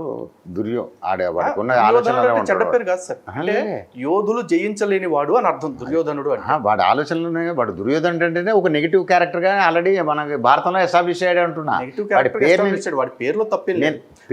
అనేది ఏంటంటే ఇప్పుడు దేవుడు వేరు ప్రవృత్తి వేరు. ఇప్పుడు సాయిబాబా వృత్తి వేరు ప్రవృత్తి వేరు ఉంటుంది ప్రతి మనిషిలో. నేను ఇక్కడ ప్రవృత్తి నివృత్తి గురించి మాట్లాడాను. నివృత్తి గురించి మీరు చెప్పారు, నివృత్తి గురించి మనం ఆలోచించాలని చెప్పాను. మేము ఇప్పుడు వాడు దేవుడు కాడు అనేది మీరు ఎస్టాబ్లిష్ చేస్తూ ఉంటారు, మేము దేవుడే అంటే మేము ఎస్టాబ్లిష్ చేస్తూ ఉంటాం. చేయమని అంటున్నాను. ఈ ఎస్టాబ్లిష్మెంట్ అన్నది మీరేమో ప్రామాణికాలు గ్రంథాలు కావాలనుకున్నారు. అంతే కదా. నేను ఇందాక నుంచి చెప్తుంది అదే, ప్రామాణికాల ప్రమాణం కురితే. ఆ శాస్త్ర గ్రంథాలు అన్నవి అక్కడ మనకి ఏవైతే మీకు అది వాళ్ళు వేశారో, షిరిడి సంస్థానం వాళ్ళు వేశారో, దాంట్లో మీకు ఏమి మీకు దొరకలేదు. సంస్థానం వాళ్ళు వేసింది ప్రామాణిక గ్రంథాలు అదే అంటుంటా. అందులోనే మీకు దొరికిన దాంట్లోనే మీకు తప్పు అన్నది కనిపిస్తూనే ఉందని మీరు చూపించారు కదా, కనిపించింది కదా. మరి దాన్ని ఏ రకంగా ప్రమాణాన్ని మీరు ఒప్పుకుంటారు? చూపించినా మీకు ఉపయోగం లేదుగా. ఏది అదేదో ప్రమాణికత చూపించడానికి లేదుగా. ఆయన హిస్టరీ కదా అది. గ్రంథం అంటే నా ఉద్దేశం గ్రంథం కూడా కాదు అది. సరే జీవ చరిత్ర అనుకుందాం కాసేపు. బాబా అనేవారు ఎవరో ఎక్కడికి ఎలా వచ్చాడో ఎట్లా అయిందో అదే దాని గురించి రాసిన కథలు అనుకుందాం. పోనీ అది ఒకటే కదా ఉంది. మరి దానికి సంబంధించింది మన భాగవతం లాగా, భగవద్గీత లాగో, రామాయణం లాగానో, లేకపోతే ఇంకో మనకి అష్టాదశ పురాణాలలాగో మనకి ఏమైనా ఉన్నాయా? రాముడు దేవుడు కాబట్టి రామాయణం రాశారా రాముడి గురించి, లేకపోతే రామాయణం రాశాక రాముడు దేవుడు అయ్యాడా? మీకు అందుకనే అంటుంటా, పుస్తకం రాసిన ముందే దేవుడు అయ్యాడు అంటున్నా. నేను అదే చెప్తుంటా మీకు. షిరిడి సాయిబాబా అన్న వాడికి పుస్తకం ఎప్పుడు వచ్చింది? మొన్ననే మీరు మీ వీడియోలో కూడా చెప్పారు, పలానా రోజున ఎడిషన్తో స్టార్ట్ అయింది ఇది అని. మీరు అదే చరిత్ర గురించి మీరు ఒకటి ప్రస్తావన తెచ్చారు లలిత గారు. అందులో ఏంటంటే మరి బాబా చచ్చిన తర్వాతే పుస్తకం వచ్చింది కానీ సావకముందు పుస్తకం లేదుగా. అదే చెప్తున్నాను సార్, లేదుగా. ఏమో ఆ రోజుల్లో సీసీ కెమెరాలు, ఆ రోజుల్లో ఎంక్వైరీలు కనుక ప్రాపర్గా ఉంటే ఏమో నిన్న మైక్రోసాఫ్ట్ ఆడు బిల్ గేట్స్ బయటపడ్డట్టు అదే అంటున్నా లలిత గారు. నేను అది కూడా పాసిబిలిటీ ఉండేది గారు. నేను అన్నది అదే. ఇప్పుడు ఇఫ్ అండ్ బట్ అన్నది మనం వాడుకోవడం అన్నదానికి అప్పుడు అలా ఉండి ఉంటే రానండి. బట్ ఎందుకు వచ్చానో తెలుసా? అలా ఉండి బాగుండేది. జనరల్ గా నేను ఇఫ్ అండ్ బట్ కి రాను. నేను ఎందుకు వచ్చానంటే మీరు ఒక మాట అన్నారు, నేను నమ్ముతున్నాను అన్నారు. మీరు మీ నమ్మకం దగ్గర ఆగిపోయినప్పుడు డెఫినెట్గా నేను ఇఫ్ అండ్ బట్స్ కూడా తీసుకొస్తా. నేనేమంటున్నా, నేను ఉండడమే కాదు, నేను అన్నది ఎందుకు వాడుతున్నా అంటే ఏదైతే భక్తులు అన్నది అన్నారో భగవంతుడు దాంతో ఒక కనెక్టివిటీ అన్నది మేము అయ్యి ఉన్నామో, మేము భగవంతుడిగానే కొలుస్తామనే మాటే వస్తుంది అన్నది మాట చెప్పిన. మీకు విషయం తెలుసా, ఆ రోజుల్లో హిరణ్యకశిపుడు ఏదైతే బ్రహ్మదేవుడి దగ్గర వరం పొందిన హిరణ్యకశిపుడు ఉన్నాడో తిరిగి వచ్చిన తర్వాత రాజ్యంలో అసలు హరి పూజలు ఎక్కడ జరగడానికి వీల్లేదు, హిరణ్యకశిపుడిని పూజించాలన్నాడు. ఇప్పుడు హిరణ్యకశిపుడిని దేవుడిగా పూజించిన వాళ్ళు కూడా ఉన్నారు. ఏం చేద్దాం అయితే? నేనేమంటున్నా, కాన్ బట్టి సిచ్యువేషన్, మీరు ఇందాక ఇఫ్ బట్ట తేవాల్సి వస్తుంది అన్నారు. మీకు ఈ సిచ్యువేషన్ మీకు వస్తుంది, అక్కడ ఆ సిచ్యువేషన్ అలాగే ఉంటుంది లలిత్. మీకు మళ్ళా చెప్తున్నా, నాకు అర్థం కావట్లేదు సార్. ఇప్పుడు కూడా మీరు ప్రమాణాలు చెప్పట్లేదు. నేను ప్రమాణం లేదంటే అక్కడ ప్రమాణం మీరు ప్రమాణమే కాదంటారు. మరి అది అది రాంగ్ అని మీరే చెప్పారు. నేను కాదంటానేమో సెకండరీ సార్. మీరు అంటూనే ఉన్నారు కదా, కాదంటూనే ఉన్నారని కాదంటానేమో. Very good, you're on your stands. ఇప్పటికీ నేను మిమ్మల్ని నేను విమర్శించడానికి రాలే, నేను పొగుడుతున్నాను అనుకోవద్దు. మీరు ఇప్పటి వరకు ఒకటే స్టాండ్ లో ఉన్నారు. That is your stand.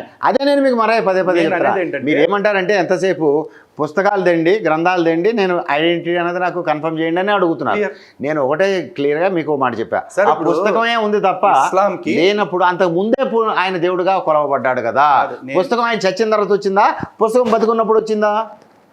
బతుకున్నప్పుడు ఉందా పుస్తకం? బతుకున్నప్పుడే ఉంది. ఎక్కడ ఉంది? అప్పుడు ఎవరు రాశారు? చెప్తాను సార్. 1918లో బాబా చనిపోయారు. 1910లో హేమాత్ పంత్ ఎవరైతే దబుల్కర్ గారు ఉన్నారో ఆయన బాబా గారి దగ్గరికి 1910లో వచ్చి నేను మీ జీవిత చరిత్ర రాయాలనుకుంటున్నాను బాబా అని చెప్పేసి బాబా గారు పర్మిషన్ తీసుకుని బాబా గారితో ఉంటూనే ట్రావెల్ చేస్తూనే ఆయన ఈ సచ్చరిత్ర పుస్తకాన్ని రాయటం జరిగింది. ఆ సచ్చరిత్రే ఇదేనా? అదే ఓవిల్ గా రాశారు. ఈ విషయం హేమాత్ పంత్ గారు స్పష్టంగా చెప్పారు. నేను చెప్తాను సార్. కాపీ రైట్స్ అన్నది మీరు అన్నది ఏదో ఉందో మారుతున్న కొద్దీ, ఎడిషన్ లో మారుతున్న కొద్దీ కొత్త అనువాదాలు మారాయేమో కానీ హేమాత్ పంత్ గారు బాబా గారు ఉర్దూలో చెప్తున్న మాటల్ని ఏవైతే మరాఠీ ఓవిల్లోకి మార్చారో అవి ఏవి మారలేదు. అందులో ఉన్నాయా? సర్టిఫై చేస్తుంది. అవి ఇందులో ఉన్నాయా? ఏవి? మన సంస్థానంలో ఉన్నాయా? అల్లా మాలిక్ అనే మాటలు ఇట్లా ఆ బుక్ ఏదైతే ఉందో అది ఒరిజినల్ ఏదైతే ఇప్పటికి కూడా ఉన్నాయండి. సంస్థానంలో ఇప్పటికి కూడా ఉన్నాయి. సంస్థానంలో ప్రింట్ చేస్తుంది. మరి అది అందులోనే ఆయనే స్వయంగా చెప్పి ఆయనకి దగ్గర ఉండి ఆయన రాసి ఆయనే చెప్పి చేసిన దాంట్లో అదే మరి ప్రమాణంగా ఎలా ప్రమాణం అవుతుంది? ఇప్పుడు నేను బతికొండగా నా గురించి నేను ఒక బుక్ రాపించుకుంటాను. ఫర్ ఎగ్జాంపుల్ కుప్ప వెంకట నాగేష్ గారు అనే ఒక పండితుడితో రాపించుకుంటాను. నేను చనిపోయిన తర్వాత ఒక 10 ఏళ్ళకి నేను 1,00,000 కోట్లు దానం చేశాను అని మీరు మీ చేత రాపించుకుంటే నేను 1,00,000 కోట్లు దానం చేసినట్టు అయిపోద్దా? నేను అదే చెప్పబోతున్నా. మీరు ఇందాక ఏంటంటే మీరు ముందు రాశారా వెనక రాశారా అన్నప్పుడు మీరు నేను లాజికల్ గా మాట్లాడతాను. ఇప్పుడు మీరు మ్యాజికల్ గా మీరు మాట్లాడుతున్నారు. మ్యాజికల్ గా మాట్లాడలే. ఇప్పుడు రాజకీయ నాయకులు జీవిత చరిత్రలు ఉన్నాయి. నెహ్రూ జీవిత చరిత్ర రాసుకున్నారంటారు. గాంధీ స్వయంగా గాంధీ రాసుకున్నాడు మై ఎక్స్పీరియన్సెస్ విత్ ట్రూత్ అని చెప్పేసి. తను స్వయంగా రాసుకునే దానిలో నేను పోరంబోగ్గాన్ని నేను ఆ నైట్ ఎవరు రాసుకోడిగా ఎవడు రాయడు. మరి ఇక్కడ కూడా అంతే. ఇది కూడా నేను ప్రమాణంగా తీసుకోవాలి. మరి మీకు ఏ ప్రమాణం కావాలి? ఆయన దేవుడు కాదని చెప్పడానిక, దేవుడుగా ఉండడానికి చెప్పడానికి మీరు ఏ ప్రమాణాన్ని ముతారు? నేను అదే క్వశ్చన్ చేస్తున్నాను మిమ్మల్ని. అదండి, మీకు ఏ ప్రమాణం కావాలి? ఇప్పుడు ఆయన భగవంతుడి లక్షణాలను ఎక్కడెక్కడ ప్రదర్శించారు, ఎటువంటి లక్షణాలను ప్రదర్శించారు, అవి ఏ గ్రంథాలను అనుసరించి ఉన్నాయి? రైట్, ఒక పని చేద్దాం.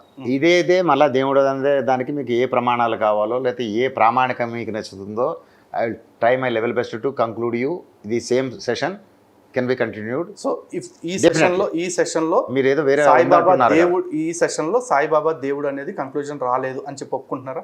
నేను కంక్లూజన్ చేయలేదు అనట్లేదు, కంక్లూజన్ ఇస్తానని చెప్తున్నాను. ఈ సెషన్లో కంక్లూడ్ చేయలేకపోయారు. లెట్ us కంటిన్యూ అన్నా, నేను కంక్లూజన్ ఇవ్వాలని చెప్పట్లేదు. సెకండ్ ఎపిసోడ్ కంటిన్యూ చేస్తే second episode is separate and different అండి. అంటే ఎందుకు ఇది కంప్లీట్ చేయమా? ఇది కంక్లూడ్ చేయాలి. మరి మీకు ఇది కంక్లూజన్ ఇవ్వకపోతే, ఇది కంక్లూజన్ ఇది కంక్లూజన్ ఇవ్వకపోతే నెక్స్ట్ దాంట్లో కూడా కంక్లూజన్ ఇస్తారని నాకు గ్యారంటీ లేదు. అలాంటప్పుడు మనం డిబేట్ చేయాల్సిన అవసరం కూడా లేదు. నేను అనేది ఏంటంటే ఇప్పుడు దాకా డిస్కషన్ ప్రామాణిక గ్రంథాలు కానీ లేకపోతే మీకు ప్రమాణాలు కానీ కావాలన్నది కాదు సార్. ఇప్పుడు మీరు ఏమన్నారు, నేను సాయిబాబా దేవుడని నేను నమ్ముతున్నాను తప్ప నా దగ్గర ప్రస్తుతానికి ప్రమాణాలు లేవని స్టేట్మెంట్ ఇవ్వగలరా? ప్రస్తుతానికి ప్రమాణాలు లేవంటే మీరు ప్రామాణికంగా గ్రంథాలు కావాలన్నారు, అదేమో పనికిరాదు. చర్చ ఎప్పుడైనా కూడా ప్రమాణాలతోటే నడుస్తుంది కదా సార్. నేను అనేది అదే చెప్తుంటా. నేను నా భావాలు మీరు ఒకసారి మీకు వాట్సాప్ మెసేజ్ చూడండి. నేను దాంట్లో ఏం చెప్పాను, మీరు అన్నవి ఏవైతే పాయింట్లు ఉన్నాయో నిన్న కూడా మీరు మాట్లాడినప్పుడు కూడా నా దగ్గర వాయిస్ రికార్డు మీరు ఏదైతే చెప్పారో అదే ఉంది. చూడండి నేను ఏం చెప్పాను అందులో. నేను రేపు పొద్దున మీ దగ్గరకు వచ్చేటప్పుడు మనం 3 అంశాల గురించి మాట్లాడుకుంటాం.